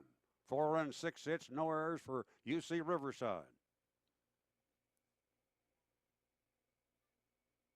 Sawyer at second base, 1 out. O'Neill's pitch to Schultz. Fastball is low. And that makes it 3 balls and 1 strike.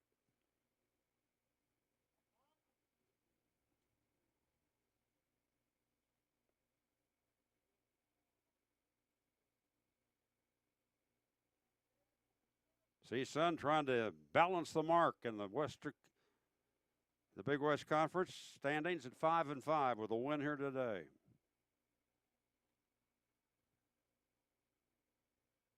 O'Neill in no hurry, taking his time. So much time that Colby Schultz says, wait a minute. And he is granted a timeout and backs out of the box.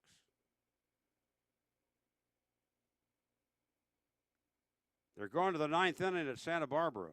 San Diego State 4, UCSB 3. Here comes O'Neill. He missed outside, ball 4. Boy, he's thrown a lot of pitches. 7 strikeouts for Connor and 5 walks.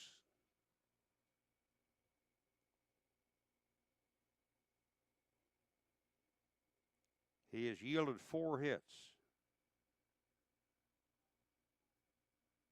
So what's that? 9 base runners against him.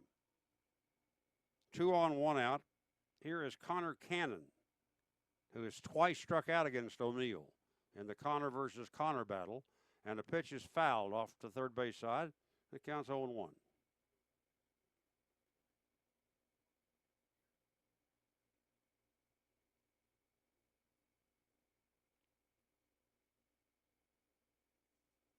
If I know Connor O'Neill,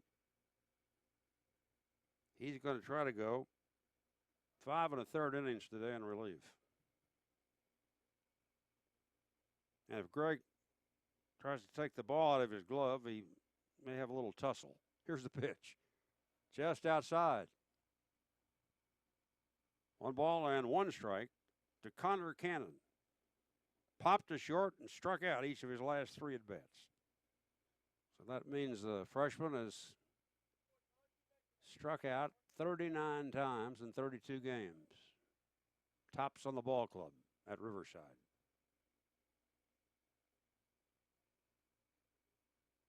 Runners take their leads. Here's the pitch. Swing and a miss. And it's 1-2.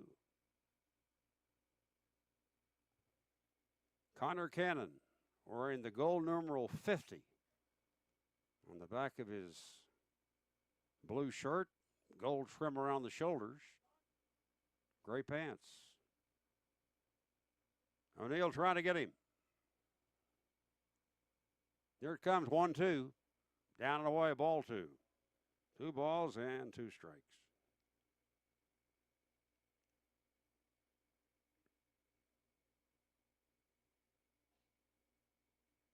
UC Riverside led once this afternoon, 1-0 after half an inning. 1-0 after an inning and a half. CSUN got 2 in the second and have been ahead since. 2 on, 2 balls, 2 strikes to Cannon. O'Neill delivers. Low outside, the ball bounces away, and the runners are going to move up on a wild pitch by O'Neill. Sawyer goes into third base. Schultz takes second. And we now have a full count in the Connor versus Connor matchup. Cade Peters on deck.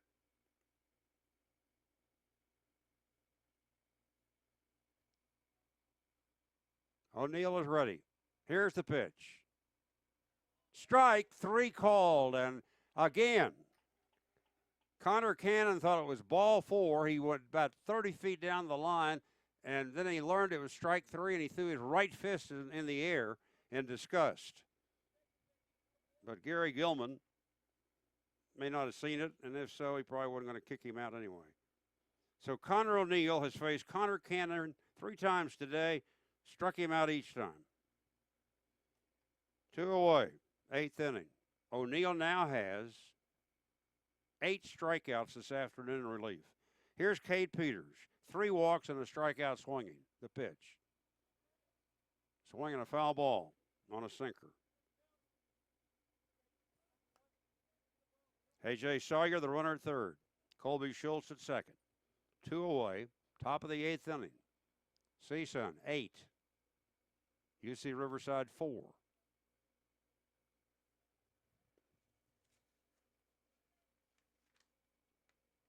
O'Neill set. Here it comes. Swing and a miss. The bottom dropped out of that. And it counts 1 ball, 1 strike.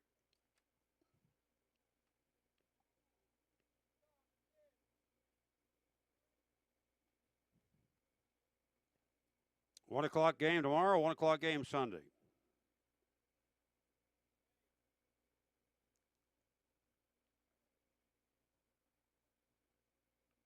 Left-hand hitting Cade Peters waiting at the plate. Here it comes. Swing and a miss. He struck him out. So O'Neill, 3 strikeouts in the 8th, 9 strikeouts in the ball game today. We'll check and see if he has equaled his CSUN high today in strikeouts. He's congratulated by a number of teammates as he goes back into that third base dugout. No runs, a hit. 2 men left on in scoring position for UC Riverside at the end of 7.5 innings. CSUN 8, UC Riverside 4.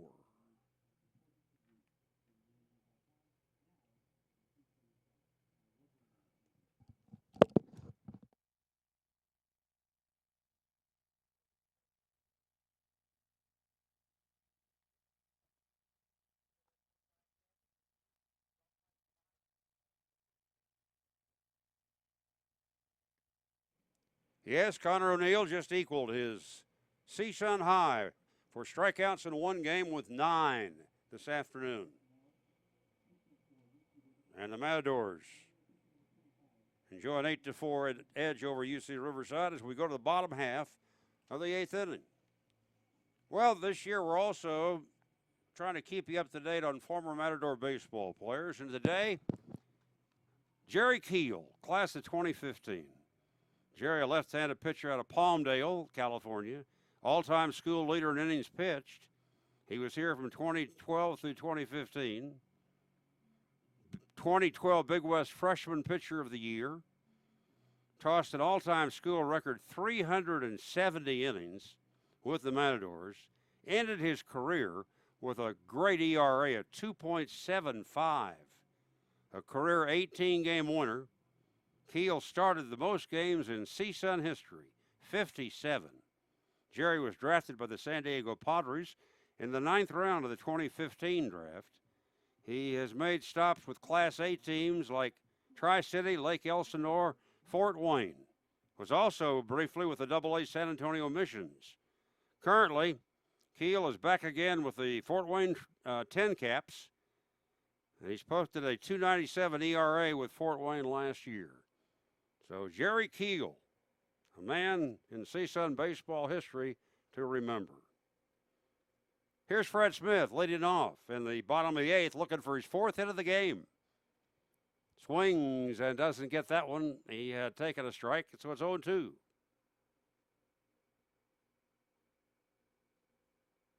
Smith robbed of a base hit by the first baseman, Casey Warden, on a line drive in the first. Since then, he has singled, doubled, and singled. Here's a ground ball up the middle. Tough play for the second baseman. Throw to first. Just got him.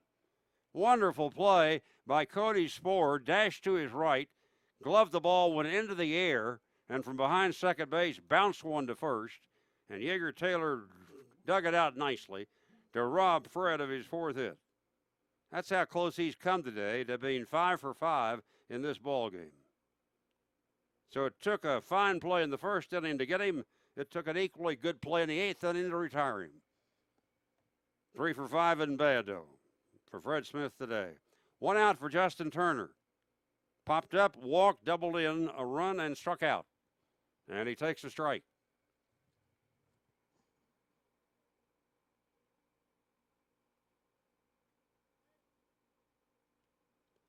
Next pitch swung on and fouled down the first base side, out of play.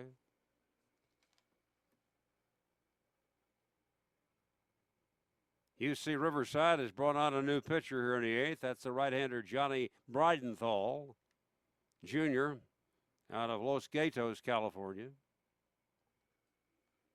He's the 4th pitcher used today by the Highlanders.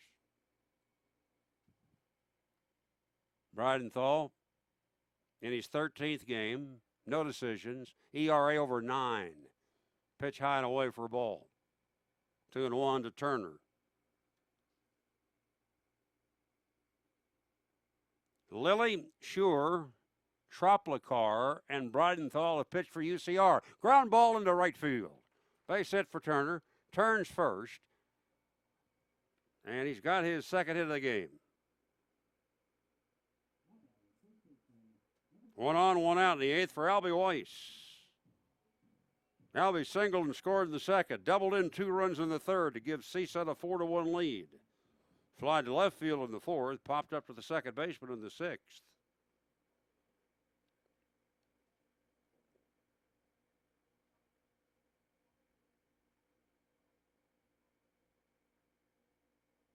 I've got CSUN with having 17 base runners during this game. Albie takes a strike, 0-1. Rubalcaba has walked and singled. Smith has 2 singles, a double.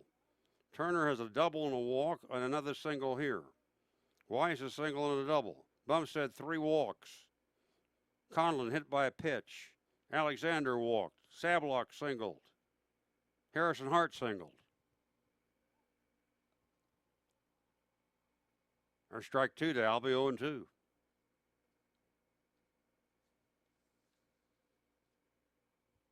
If CSUN wins, they will take an edge of 115-92 over UC Riverside in their baseball meeting since 1959. 2 more here this weekend, both at 1 o'clock. Here's the pitch. Ground ball foul. Back of the plate.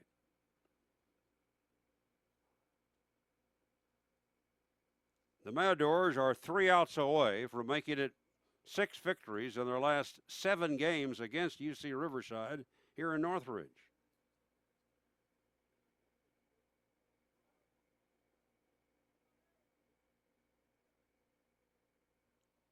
Weiss waiting at the plate. Here comes the pitch. The runner goes. A ground ball into right field for a base hit. Turner continues to third base. Another well-executed hit-and-run play. Turner took off. Second baseman Sporer broke toward the bag to cover. And Weiss hit a slow ground ball that went right through an empty right side for a base hit. So Albies had a 3-hit game. And 2 RBIs to give him a league-leading 36. The batter, Nolan Bumstead. CSUN is leading the Big West Conference in home runs. They have had 30. They are leading the Big West Conference in extra base hits. They had 99 in 38 games before today. Today they've had double by Weiss, doubles by Smith and Turner. And here's Bumstead, and he popped foul outside of first, a playable ball, and it is caught. So Bumstead fouls out. And a nice catch over there by Yeager Taylor as he approached the fence. Second out of the inning. The runners remain at first and third for CSUN. And here is Riley Conlon. Sacrifice, struck out, line to center, hit by a pitch, scored a run.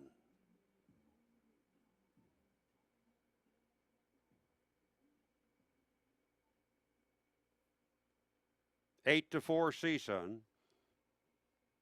If you're looking ahead to the ninth inning, Brandon Williams, Michael Ferris, and Cody Sporer due up to bat for UC Riverside.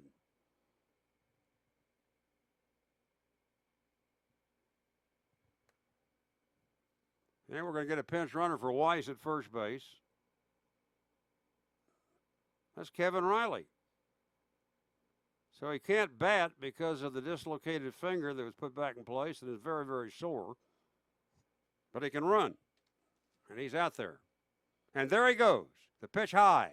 The throws to the pitcher, cut off, and they didn't fool anybody. They had hoped to get Turner coming down from third, napping, but they didn't. So Riley, stolen base. Runners at second and third for CSUN. Conlon at the plate to count 1-0. John Breitenthal ready. He delivers a pitch outside for a ball. 2 balls, no strikes.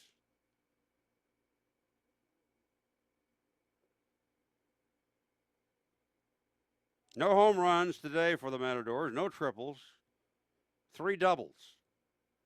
So they now have 102 extra base hits in 39 games to lead the Big West. Here comes the pitch. Outside for a ball.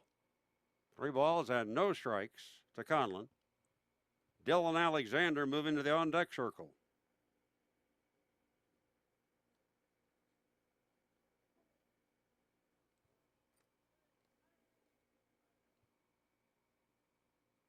With the green light, Conlon 3-0. We'll know in a moment.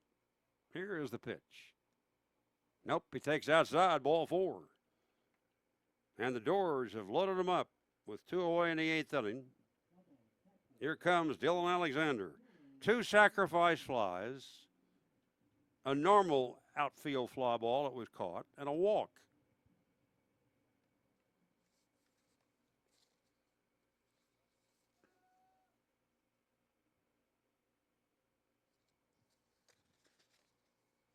Eight to 4 CSUN. The pitch swung on and lifted back of second base, and it's going to fall for a base hit. 2 more runs are home for the Matadors. They wind up with runners at first and third. Alexander now has 4 RBIs in this ball game, and it is 10 to 4 CSUN in the 8th inning.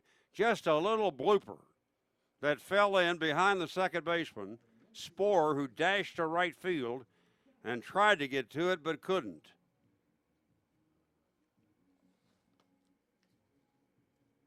So another multi-run inning for CSUN as Turner and Riley come home on that bloop single to right by Alexander. 3rd single of the inning off Breitenthal. And here is Sablock. I think Alexander may have just at least tied a personal record for RBI. We'll look it up. Here's a ground ball in the second. Shoveled to the shortstop for a force out to end the inning as Conlon got to third, but they couldn't get him home. However, 2 runs for CSUN on 3 hits. We go to the 9th inning. CSUN 10, UC Riverside 4.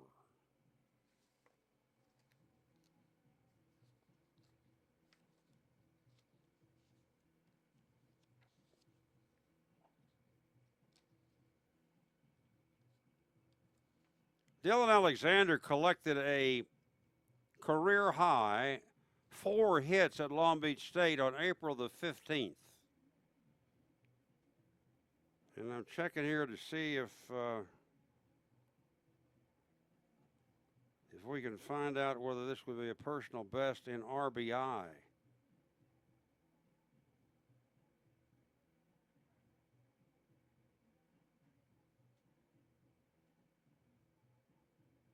I don't see it.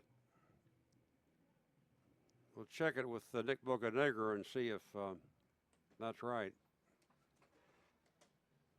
4 RBIs for Alexander.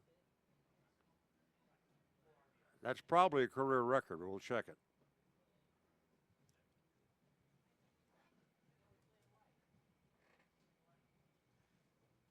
Greg Moore is going to make a personnel change here. He's out talking to the play umpire, Gary Gilman. And there goes Connor O'Neill back to the mound. I thought he'd stay all the way. Not going to get him out of there.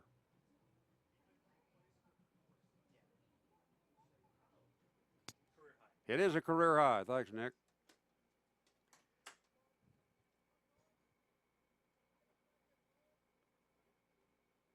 So Albie Weiss leads the ball game, and Jason Newman is going to be our guest on Meet the Matadors right after the game, immediately following the game.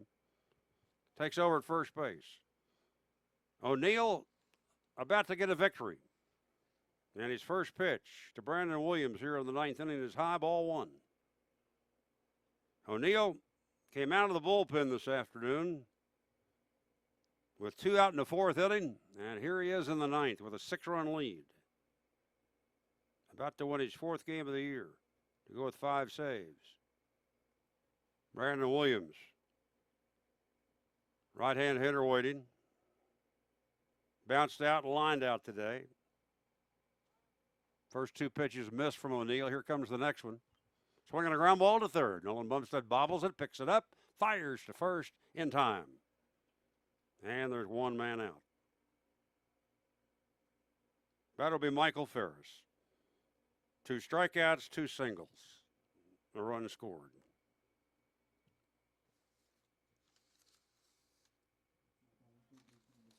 Well, here is a very positive fact about the CSUN Matadors. Since the start of the 2015 season, when the Matadors have taken a lead to the 9th inning, they have an incredible record of 71 wins and only 3 losses. Wow.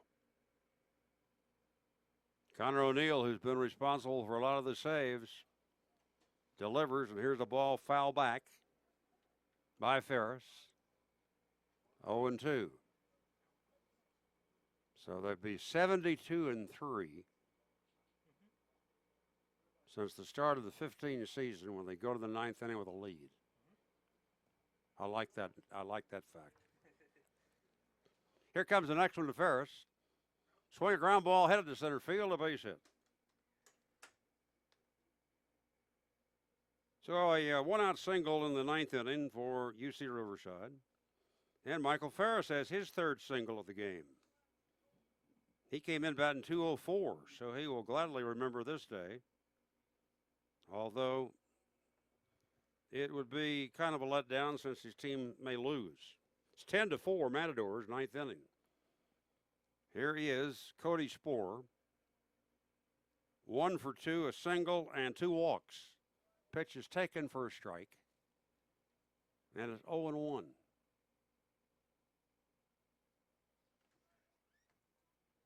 Connor O'Neill has had an up and down day, but mostly up. Here it comes. Called strike. There was a stretch there in the middle innings when O'Neill was wild. Couldn't find the strike zone. Walked 3 men in the 6th inning alone. Had walked a man in the 5th. Walked another man in the 8th. Here comes the pitch.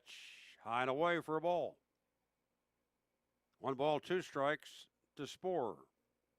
Yeager Taylor is on deck.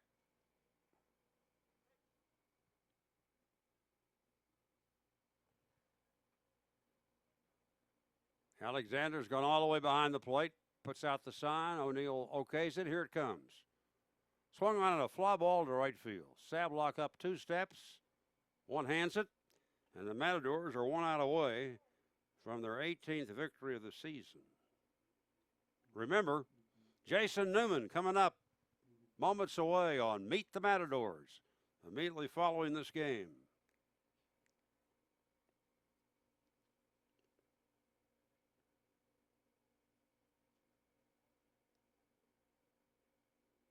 Connor O'Neill has equaled his CSUN best with 9 strikeouts today. Walk 5. Funny game, huh? Ground ball foul outside of first. Yeager Taylor came up as a pinch hitter in the 4th inning, came up with an RBI groundout. That made it 5-2 CSUN. He then walked to the 6th inning and lined out to Turner in center field in the 7th inning.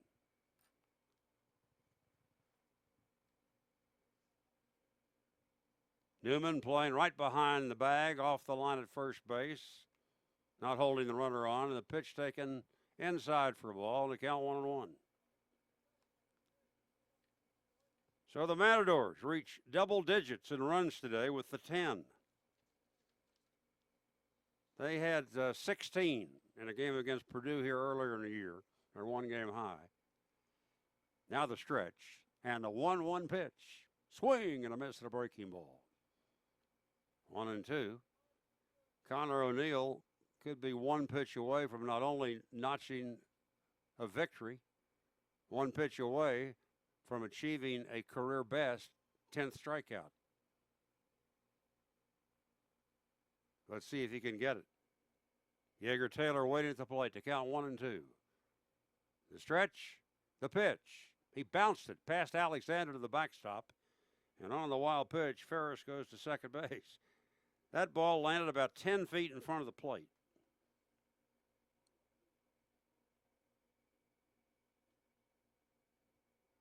It's O'Neill's second wild pitch today.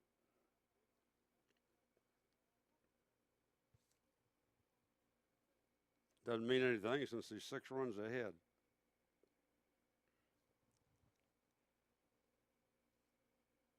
Taylor waiting at the plate. 2 balls, 2 strikes, 2 out. O'Neill set. Here it comes. Just missed. Boy, Taylor had to have a good eye to take that one.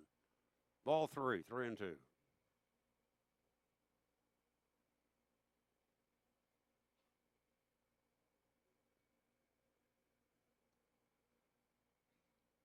O'Neill trying to end this game after 3 hours and 25 minutes. Here's the stretch and the payoff pitch. He did it, swing and a miss. Alexander guns the ball to first for the final out. Matadors win. O'Neill posts a career best 10 strikeouts in a game, and CSUN wins the series opener from UC Riverside by a score of 10-4. For the Matadors to win it, 10 runs, 12 hits, 1 error. UC Riverside 4 runs, 9 hits, and no errors. Connor O'Neill scores the win.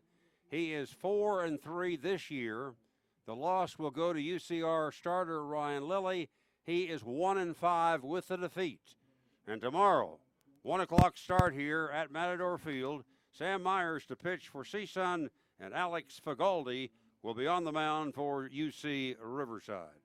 Right now, it's time for our post-game feature, and let's go right to it.